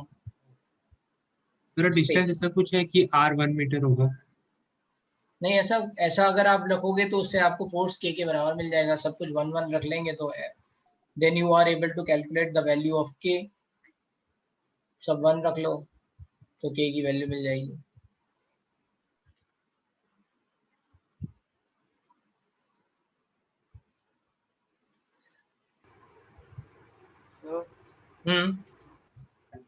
मिलिकन रॉयल ड्रॉप एक्सपेरिमेंट समझाओ ना वापस से। नहीं आवाज नहीं आ रही, थोड़ा तेज बोलोगे।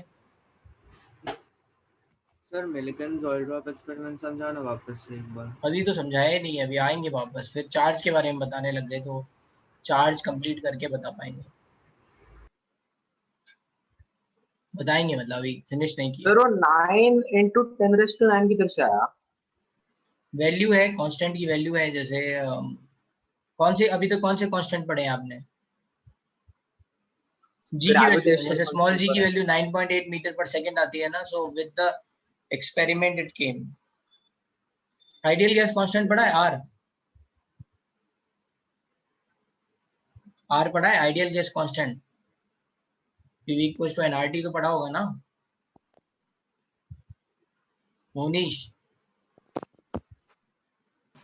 सर वो लाइक डिफरेंट स्कूल्स में कैसे डिफरेंट है, लाइक ICSE और CBSE में कहीं पढ़ा है कहीं नहीं पढ़ा है, तो मैं दोनों के लिए नहीं बोल।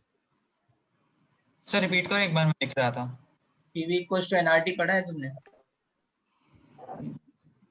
नहीं sir, I don't think so. ठीक है तो कोई बात नहीं, मतलब जो कांस्टेंट्स होते हैं वो निकाले जाते हैं, वैल्यूज उसकी निकाली जाती है। आई डोंट थिंक कि उनको आप कैसे फॉर्मूला है या फिर कुछ है, राइट?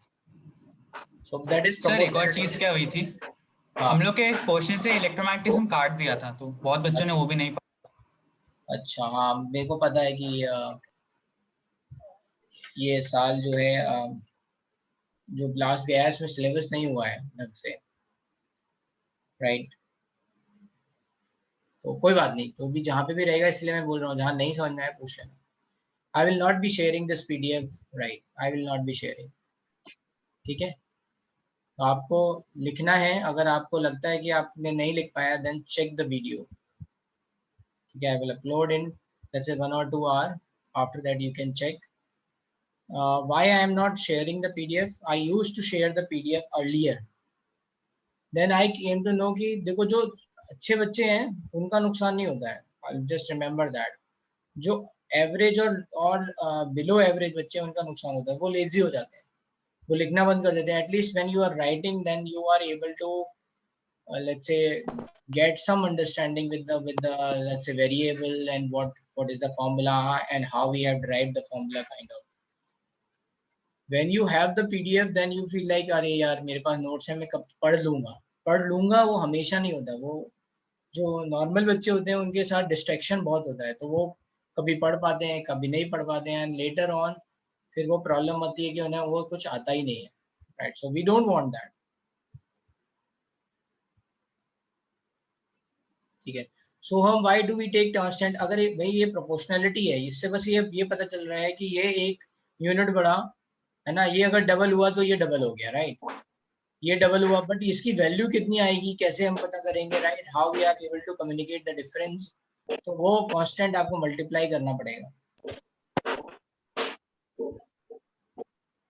ठीक है। So that's why we have to write the constant,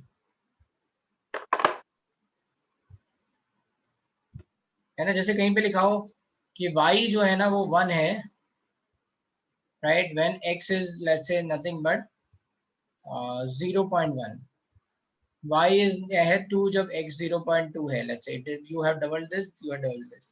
So how you are going to write the relation between them? Then you will say y is nothing but 10x. So 10 is nothing but constant value which is going to fix, ठीक है।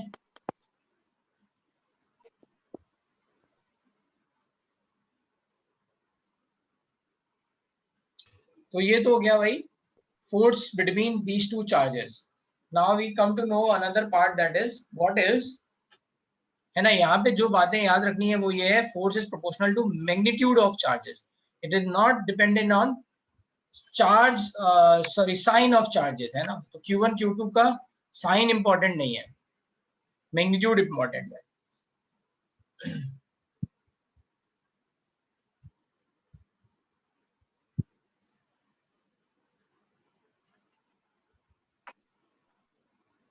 अब बात करते हैं potential energy की बात। Potential energy क्या होती है, right, it is relative, let's say relative energy stored in system due to interaction।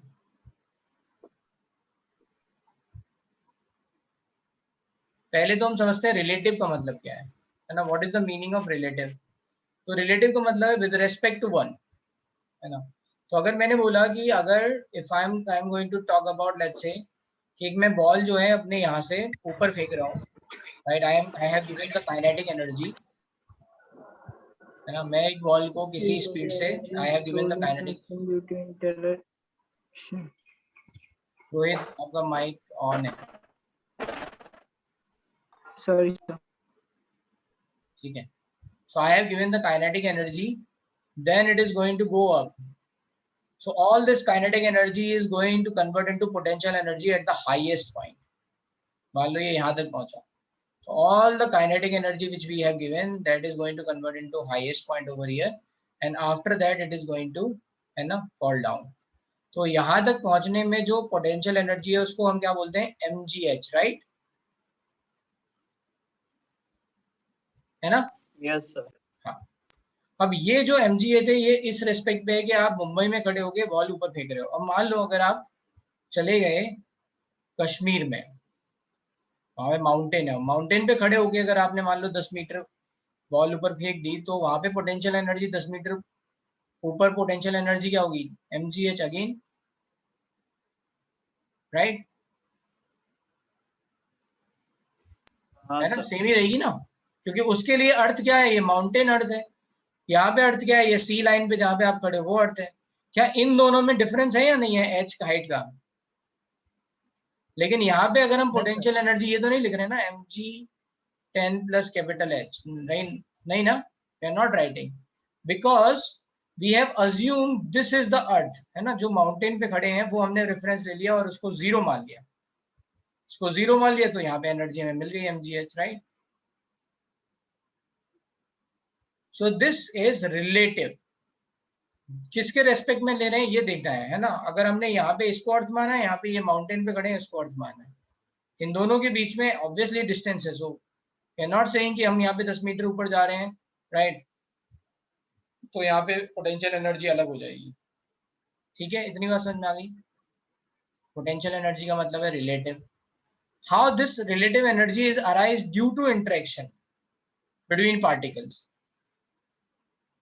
ठीक है, how this energy is going to stored in the system due to interaction between particles. तो अर्थ और यहाँ पे ball का इंटरेक्शन हो रहा है, उसके कारण ये एनर्जी स्टोर हो रही है. इतनी बात समझ में आ रही है? देन से यस. देखते कितने लोग अभी Yes, sir. Yes sir. जग रहे हैं. कितने लोग, जितने लोगों को यहाँ पे मेरी बात सुनाई दे रही है, रेज योर हैंड. देखते हैं कौन नहीं है यहाँ पे. आ जाओ.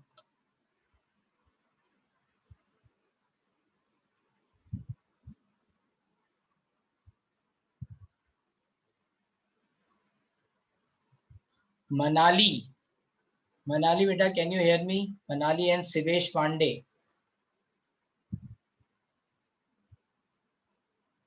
देखो ये दोनों गायब है, पहली क्लास में ये दो गायब है. Manali, you can hear me? Yes, you can unmute yourself. Raise नहीं हो रहा था. अच्छा, और शिवेश पांडे, तुमसे भी रेज नहीं हो रहा है? Shivesh Pandey can not hear me. तो देखो बहुत सारी बातें हैं. इनमें एक बात ये भी है कि क्लास में आपको ध्यान से सुनना है. अगर if you are not going to listen then all these things are going to become more difficult. मेरा एक नेफ्यू है, वो 10th क्लास में है अभी, है ना. So I can understand all the problem he is facing right now.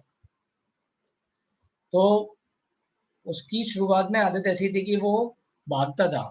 मतलब उसने पहले पढ़ना स्टार्ट किया और उसे अगर समझ में नहीं आया then he started to close that and फिर वो भाग जाएगा, मतलब उस चीज को छोड़ देगा.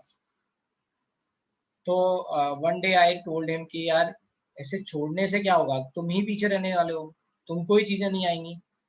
You will not be able to let's say understand और एक्सप्लेन थिंग्स टू अदर्स. ठीक है, if you can give the let's say you can say कि मुझे समझ में नहीं आया, मुझे आसानी से समझ नहीं आ रहा है, और तुम अगर बंद कर दोगे तो समझ लो कि आपकी ग्रोथ, आपकी लर्निंग स्टॉप हो जाएगी. और आपकी लर्निंग स्टॉप हो गई तो फिर आपकी जो अंडरस्टैंडिंग है वो आगे धीरे धीरे और कम होती जाएगी. सो it is very high time like कि तुम ये जो आदत है ना कि मुझे नहीं समझ में आ रहा है तो मैं छोड़ देता हूँ, आंखें बंद करने से चीजें चेंज नहीं हो जाएंगी. I have said the same lines कि तुम अगर मान लो मुंह फेर लो किसी चीज से, है ना, या आंखें बंद कर लो कि यार ये मुझे नहीं आ रहा, मैं इसे देखूंगा ही नहीं, तो ऐसा नहीं है कि वर्ल्ड चेंज हो जाएगा. वर्ल्ड वैसा ही है, चीजें वैसी ही हैं. You have to face it, you have to let's say understand it. अगर आपको नहीं समझ में आ रहा है, आस्क, इंटरेक्ट, है ना. अगर आप भाग जाओगे छोड़ के, है ना, या सुनोगे नहीं, तो फिर वो आपको कभी नहीं आएगा. And these words do some let's say changes to his mind and he started to study. So मैं तुम्हें फिर से यही बोल रहा हूँ कि भागना सोल्यूशन नहीं है. अगर नहीं समझ में आ रहा है देन आस्क. ठीक है, समझ में आया सबको ये बात, क्या करना है क्या नहीं?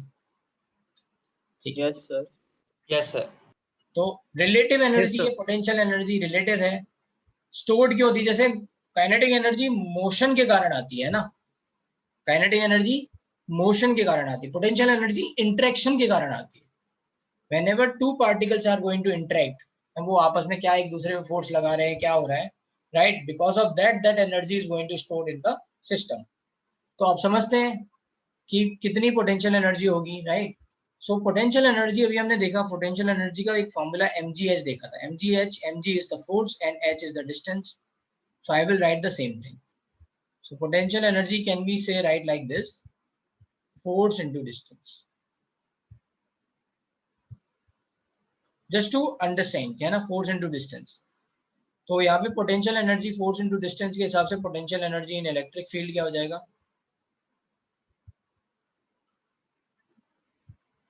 k q1 q2 by r square into r. r से r कट गया, so this is nothing but k q1 q2 by r. Important ये है यहाँ पे in potential energy q1 and q2 are with sign. तो इसका मतलब क्या है? That means if q1 and q2 are or are of same nature.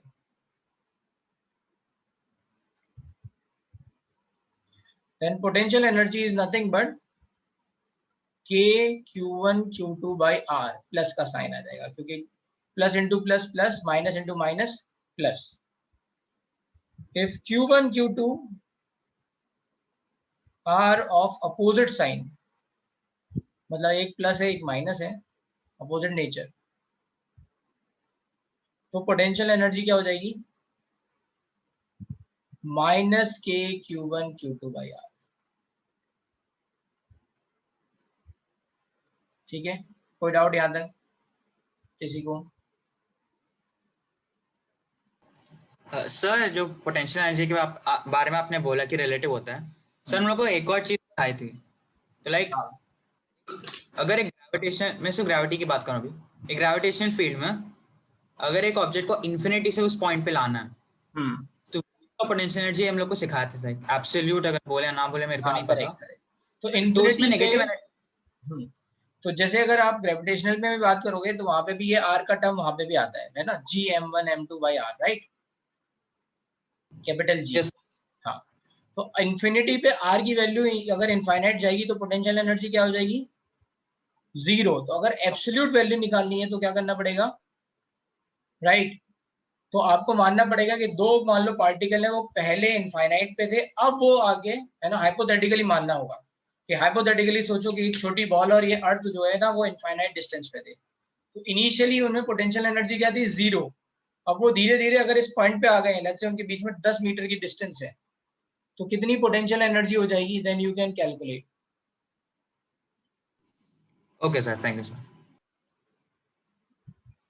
तो जो पोटेंशियल एनर्जी में चेंज आ जाएगा, भाई होता क्या है, पोटेंशियल एनर्जी एब्सोल्यूट क्यों नहीं निकाली जा सकती है? हमेशा हम पोटेंशियल एनर्जी में चेंज निकालते हैं, potential energy final minus potential energy initial. तो यहाँ पे जब मैंने वो बात की थी, क्या कहते हैं, आपको हाइट की बात की थी, तो मैंने आपकी यहाँ पे पोटेंशियल एनर्जी जीरो मान ली थी इनिशियल अर्थ पे. मैंने बोला जहां कहीं पे भी अर्थ होगी, चाहे वो माउंटेन हो, चाहे वो है ना कोई सी लेवल पे खड़ा हो, सब जगह पोटेंशियल एनर्जी जीरो हो गई. This is I have assumed, reference मान लिया. तो चेंज इन पोटेंशियल, ये जो mgh निकला, ये क्या निकला? एक तरह से change in potential energy, right. Since I have taken this potential energy initial is zero, तो क्या हो जाएगा? ये पोटेंशियल एनर्जी चेंज के बराबर हो जाएगी, and that's why we are writing mgh. But that is not absolute value, है ना, that is with respect to earth, क्योंकि हमने अर्थ को जीरो माना है. मोनीश, मेरी बात समझ में आ रही है? Yes sir. है ना, तो ये रीजन है. अगर आपको निकालना है तो आपको ये मानना पड़ेगा कि आप, है ना, इनफाइनाइट डिस्टेंस पे हो, तो आपकी यहाँ पे पोटेंशियल एनर्जी इनिशियली क्या हो गई? जीरो. इनफाइनाइट डिस्टेंस पे आर की वैल्यू, R is going to be let's say very high, तो ये पोटेंशियल एनर्जी जीरो हो जाएगी इनिशियली. अब ये वाले पॉइंट यहाँ से यहाँ पे पहुंच गया मान लो. So how much energy is going to store, then you can calculate absolute value. यहाँ पे क्या करते हैं? यहाँ पे हम मान लेते हैं अर्थ पे potential energy we have assumed just for simplicity. नहीं तो फिर क्या करो, अर्थ पे भी पोटेंशियल एनर्जी निकालो, then you can calculate the absolute value. Okay sir.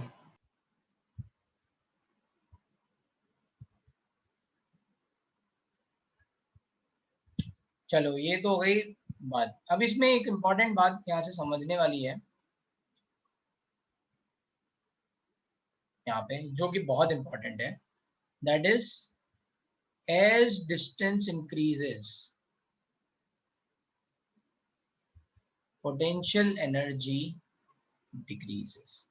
ठीक है, कब? जब सेम नेचर के होंगे, है ना. R बढ़ रहा है तो पोटेंशियल एनर्जी घटेगी. Now here, as distance increases,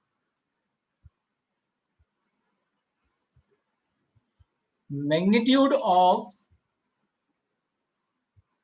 potential energy decreases, but potential energy increases. तो ये दो इंपॉर्टेंट बातें हैं. क्या है? यहाँ पे ये नेगेटिव वैल्यू है, तो मान लो पहले लिखा था -10 डिवाइड बाय 2 विच इज -5. ठीक है, then let's say distance has increase to -10 divide by 5, so this is coming -2. Now tell me, between -5 and -2, which one is bigger? -2. -2. That's why potential energy has increased over here. ठीक है, तो ये बात याद रखनी है. As distance increases, magnitude of potential energy घट रही है. 5 से 2 हो गया, ये magnitude घटा, लेकिन potential energy negative में है. That's why potential energy increases. तो ये बहुत important point है, ये याद रखने हैं. इस पे क्वेश्चंस भी आए हैं IIT JEE में फिजिक्स में.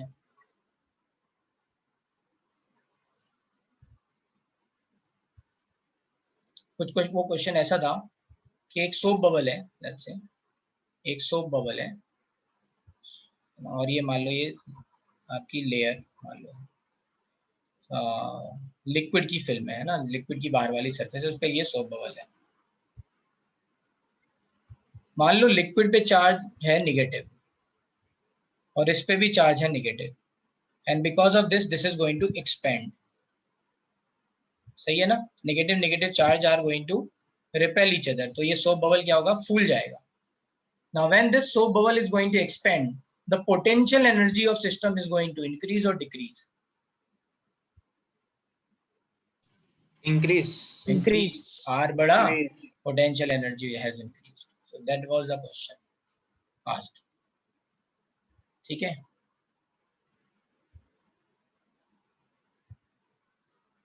तो ये तो हो गया पोटेंशियल एनर्जी के बारे में. Now let's move on to one more point. चलो वो पॉइंट हम आगे भी बता देंगे. तो अभी जल्दी से ऑयल्स मलिकन एक्सपेरिमेंट खत्म करते हैं. सो व्हाट हैपेंड इज कि ये जो ड्रॉपलेट्स थी ये स्मॉल होल से जा रही थी, इन पे ये चार्ज जाके एक्यूमुलेट हो गया. तो total charge on oil let's say droplet क्या हो गया, n into E. n is going to be integer over here. How will you define nature of Q1 and Q2? तो Q1 can be positive और Q1 can be negative, जैसे proton और electron है, proton और electron. सृष्टि मैंने कैसे बताया था, mgh. mg क्या होता है, फोर्स, एंड h क्या है, distance. That's how I said force into distance. ये सिंपल लैंग्वेज में बताया गया है. ठीक है, ठीक है. अगर आप फोर्स को अगर अभी आप वेक्टर मान के करोगे तो फॉर्मूला बनता है -f dx, but I don't want to get into that point. ठीक है, तो उसमें थोड़ा टाइम है. अभी आप सिंपल समझ लो कि क्या क्या होता है. सृष्टि समझ में आ रही है मैं क्या कह रहा हूँ, मैंने कैसे रिलेट किया है mgh से, ये सुनो. है ना, क्योंकि आपकी अंडरस्टैंडिंग बहुत ज्यादा नहीं है, इसलिए छोटी छोटी चीजों से समझा रहे हैं. धीरे धीरे बनेगी ना, तो फिर ये समझ में आ जाएंगे और बातें. तो अभी यहाँ पे total charge on this oil droplet क्या हो गया, n into E. अब यहाँ पे नेगेटिव चार्ज है तो ये इसको रिपेल करेगा, राइट. तो एक तरह से क्या हो रहा है यहाँ पे, ये जो ऑयल ड्रॉप है ये ग्रेविटी के कारण, कैपिटल mg के कारण नीचे जा रही है, और फोर्स ऑफ इलेक्ट्रिक फोर्स के कारण ये ऊपर की तरफ लग रही है. And because by wearing this force of electric क्या है, charge, that is Q into E, electric field. तो मैं अगर यहाँ पे इलेक्ट्रिक फील्ड की इंटेंसिटी चेंज करूंगा तो ये फोर्स चेंज हो जाएगा. उसके कारण क्या कर सकते हैं हम, ये ड्रॉपलेट को ऊपर की तरफ भेज सकते हैं, नीचे की तरफ भेज सकते हैं, या फिर इसको एक्सेलरेशन जो है इसका डीएसेलरेट करा सकते हैं. वी कैन डू एनीथिंग, है ना. अगर ये फोर्स 0 कर दें तो एक्सेलरेशन g के हिसाब से होगा. अगर ये फोर्स बढ़ाते जाएं तो क्या होगा, यहाँ पे एक्सेलरेशन डीएसेलरेट हो जाएगा, मतलब ये ओवरऑल जो गिरेगा वो फिर नीचे धीरे धीरे गिर रहा होगा. और बढ़ाते जाएं तो हो सकता है ये कांस्टेंट हो जाए अपनी एक पर्टिकुलर पोजीशन पे, और बढ़ा दें तो ये ऊपर जाने लग जाएगा. तो can you understand, we can do anything, है ना. मैं ऊपर भेज सकता हूँ, नीचे भेज सकता हूँ, धीरे धीरे नीचे ला सकता हूँ, तेजी से नीचे ला सकता हूँ, और we can fix at a certain let's say position. तो यहाँ टेलीस्कोप से हम क्या कर रहे हैं, वी आर बैलेंसिंग इट, और वी आर चेकिंग कि ये अपनी जगह पे बैलेंस है या नहीं. जिस पॉइंट पे बैलेंस करेंगे वहां से क्या मिलेगा हमें, mg, कैपिटल mg. यहाँ पे याद रखना है, capital M is the mass of droplet, is nothing but force electric, that is n into E, capital E. तो इससे क्या मिला आपको, इससे आपको मिल गया E value. E is nothing but, है ना, E is nothing but mg divide by n into E, या फिर n into E मिल गया आपको. तो ऐसे आप कई जगह पे n इंटू ई की कैलकुलेशन करोगे तो आपको ये इंटीजर वैल्यू एक पता चल जाएगी, right. You will be able to get कि ये n इंटू ई क्या हो सकता है। जैसे n इंटू ई की वैल्यू 4 मिली, तो मैं कह सकता हूँ e की वैल्यू 1 हो सकती है, e की वैल्यू 2 हो सकती है, like that. Then you have made 2-3 equations and according to that you have eliminate and you have find कि e की वैल्यू let's say 1 ही है। मेरी बात समझ रहे हो मैं क्या कह रहा हूँ? इसे Yes, अलग sir. अलग इक्वेशन बना के फिर मैं क्या करूंगा, n को एलिमिनेट करूंगा and I will be able to find e। तो ऑयल ड्रॉप एक्सपेरिमेंट में उन्होंने क्या किया, e निकाला। He founded the charge on electron to be 1.6 into 10⁻90. The moment he is able to find the e, he can find the me value, mass of electron. So this is the use of Mulliken-Straub experiment कि उन्होंने पहले charge निकाला, charge निकालने के बाद E by M already पता था Thomson के through and we are able to find the mass. तो आपका होमवर्क क्या है, आपको यहाँ तक पढ़ना है, Mulliken-Straub experiment and charge of electron तक।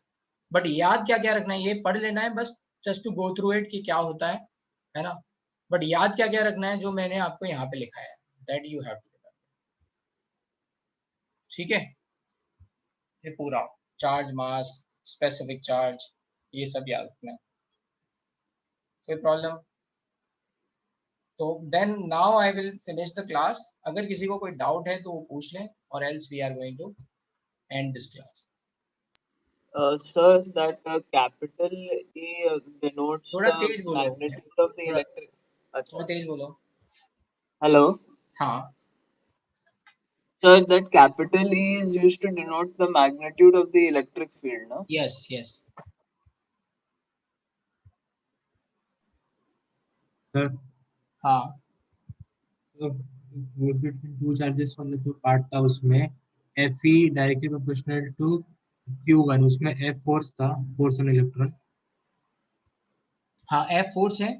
E इज डिनोटिंग, यहाँ सब्सक्रिप्ट में E लिखा है, इसका मतलब इलेक्ट्रिक फोर्स है ना। ये इस E का मतलब क्या है, just to in let's say denote कि ये जो फोर्स है ये कौन सा वाला फोर्स है, इलेक्ट्रिक फील्ड में क्या लग रहा है force, electric force, electrostatic force.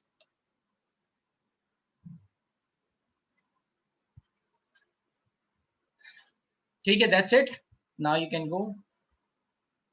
Sir ये सब इसके नोट्स में भी मिल जाएगा ना? किसके नोट्स में? पे इसके नोट्स में? अपने किसके नोट्स में? नहीं, उसके वो जो एट था ना, वो तीसरा फोल्डर एनसीईआरटी के बाद। मॉड्यूल में नहीं है ये सब, इतना नहीं है जो हम यहाँ समझा रहे हैं। Okay sir. तो आपको क्या क्या पढ़ना है, फ्लोरेसेंस, एक्सरे जनरेशन, है ना, डिस्कवरी ऑफ इलेक्ट्रॉन, ये सब आपको पढ़ना है। डिस्कवरी ऑफ इलेक्ट्रॉन ये सब तो एनसीईआरटी से पढ़ना है, और यूट्यूब से या अलग किसी से देखना है कि फ्लोरेसेंस क्या होता है, एक्सरे कैसे जनरेट होता है, काइंड ऑफ। ओके, हाँ बोलो आयुष। तो एक्सरे एनसीईआरटी में है? एक्सरे एनसीईआरटी में है, बट कहाँ है वो, फिजिक्स में है, तो वो तो आप नहीं देख सकते, इससे बेटर है आप है ना सर्च कर लो नेट। ओके हाँ सर, हेलो। हाँ बेटा। सर मैं 10:30 को ज्वाइन हुई थी, तो मेरा ना वो आधे घंटे का छूट गया।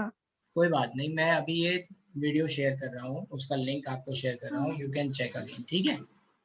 ओके, और सर वो जो बुक है एनसीईआरटी का, वो गूगल पे मिल जाएगा? बिल्कुल, आप एनसीईआरटी की वेबसाइट पे जाना, वहाँ पे मिल जाएगा। हाँ, एनसीईआरटी की ओके, वेबसाइट पे थैंक यू जाना। सर। ओके, ओके, और सर वो वीडियो मतलब व्हाट्सएप पे मैं आप लिंक भेज दूंगा, मैं भेजोगे ना? लिंक भेज दूंगा, ओके अभी ओके भेज सर, थैंक यू सर। दूंगा। सर एक्चुअली ऐसा हम लोग मतलब जब भी मीन्स स्कूल में ऐसा पढ़ा था कि जो ये इलेक्ट्रिक चार्ज जो मतलब फ्लो होता है वो हायर पोटेंशियल से लोअर पोटेंशियल के तरफ फ्लो होता है। करेक्ट। लेकिन जब हम लोग एक्सपेरिमेंट देखते हैं तो वहाँ से इलेक्ट्रॉन फ्लो होता है, तो वहाँ से सर एक्चुअली बहुत कंफ्यूजन है, इलेक्ट्रॉन्स फ्लो होते हैं तो पहले तो ये पॉजिटिव चार्ज की समझो, तरफ। पहले तो ये समझो जो करंट का डायरेक्शन है वो इलेक्ट्रॉन के डायरेक्शन का अपोजिट होता है, ठीक है। इलेक्ट्रिसिटी का जो डायरेक्शन है वो पॉजिटिव चार्ज के हिसाब से होता है, लाइक पॉजिटिव चार्ज किस डायरेक्शन में फ्लो हो रहा है, राइट। तो जो इलेक्ट्रॉन का डायरेक्शन है, इलेक्ट्रॉन उसका अपोजिट डायरेक्शन होता है करंट का डायरेक्शन। इतनी बात समझ में आ रही है? नहीं सर, मतलब एक बार फिर से समझो। मैं ये कह रहा हूँ कि जो करंट का जो डायरेक्शन है, करंट जो बह रहा है ना, that is always let's say going from higher potential to lower potential current, ठीक है। और जो इलेक्ट्रॉन का जो डायरेक्शन है वो उसका अपोजिट है। ओके। इलेक्ट्रॉन और करंट का डायरेक्शन आपस में अपोजिट क्यों है? क्योंकि करंट पॉजिटिव चार्ज के हिसाब से बोला जाता है,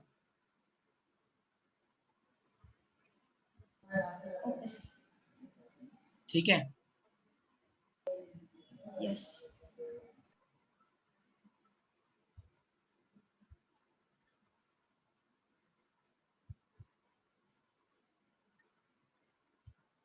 Aditya, why we are writing force is inversely proportional to distance square? Because ऐसे हमें वैल्यू मिली है, right? We have check then कुछ भी थोड़े अपने मन से थोड़े लिख रहे हैं। क्यों ना लिख रहे हैं, है ना? डिस्टेंस की बात 4 लिख लेते हैं, 5 लिख लेते हैं, ऐसे तो कुछ भी हो सकता है ना। सो वी हैव नॉट कुछ भी नहीं लिखा है हमने, we have check that experimentally, we have identified, then we said okay this is going to be distance की का स्क्वायर, राइट? आदित्य समझ में आया? Yes sir. वो आपने पहले चार्ट दिया था ना इसका, प्रोटॉन न्यूट्रॉन इलेक्ट्रॉन का, तो वो भी पढ़ने का है ना सर? हाँ, वो चार्ट याद करना है।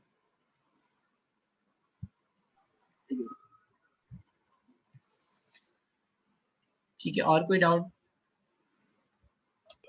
No sir. ठीक है, that's it then.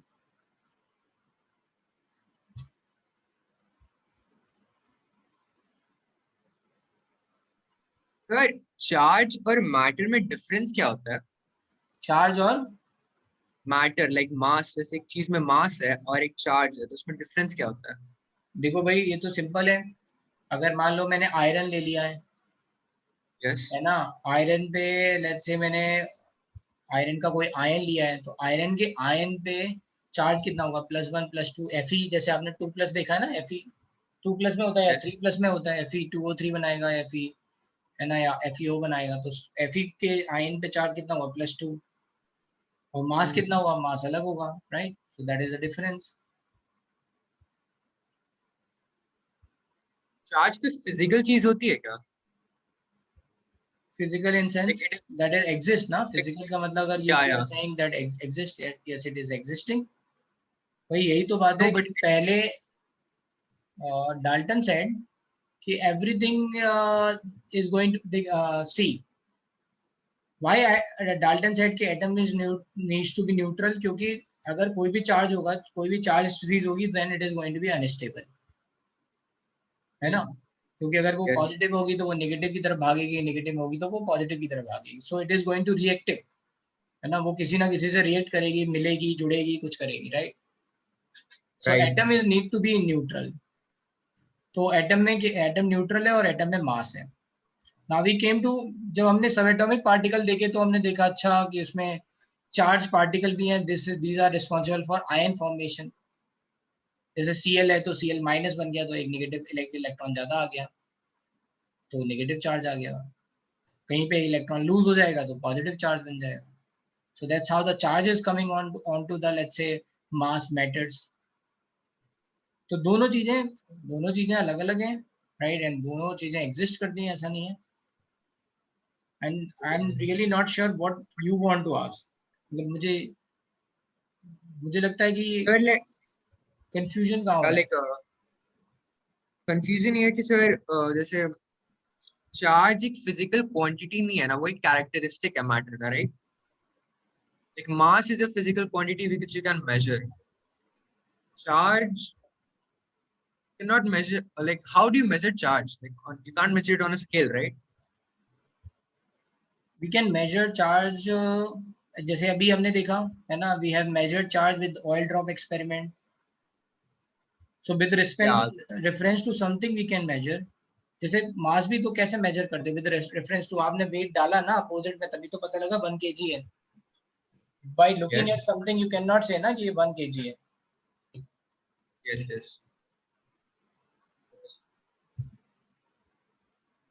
Sir potential energy में जो अपने पोटेंशियल एनर्जी रिलेटिव हो सकता है, उसके लिए एमजीएच वाला जो एग्जांपल दिया था माउंटेन और सी लेवल का, तो वो भी हम लोग को है क्या? ये उसी का हाँ एग्जांपल था, जो माउंटेन और सी लेवल का एग्जांपल दिया था ना, रिलेटिव हो करेक्ट सकता है, करेक्ट करेक्ट. हाँ तो वो भी हम लोग को है इसमें कि नहीं, वो एग्जांपल ही था? वो एक्चुअली वो एक अंडरस्टैंडिंग के लिए था कि absolute value of potential energy नहीं आती है, वो विद रेस्पेक्ट टू समथिंग आती है, या फिर चेंज इन पोटेंशियल एनर्जी आती है.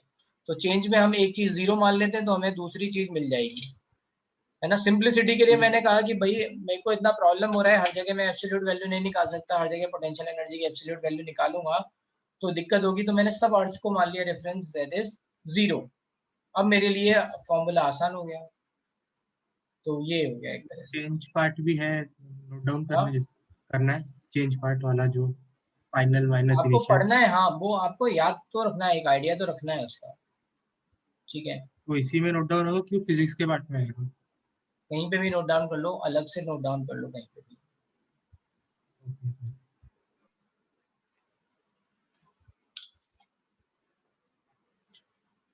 ठीक है भाई.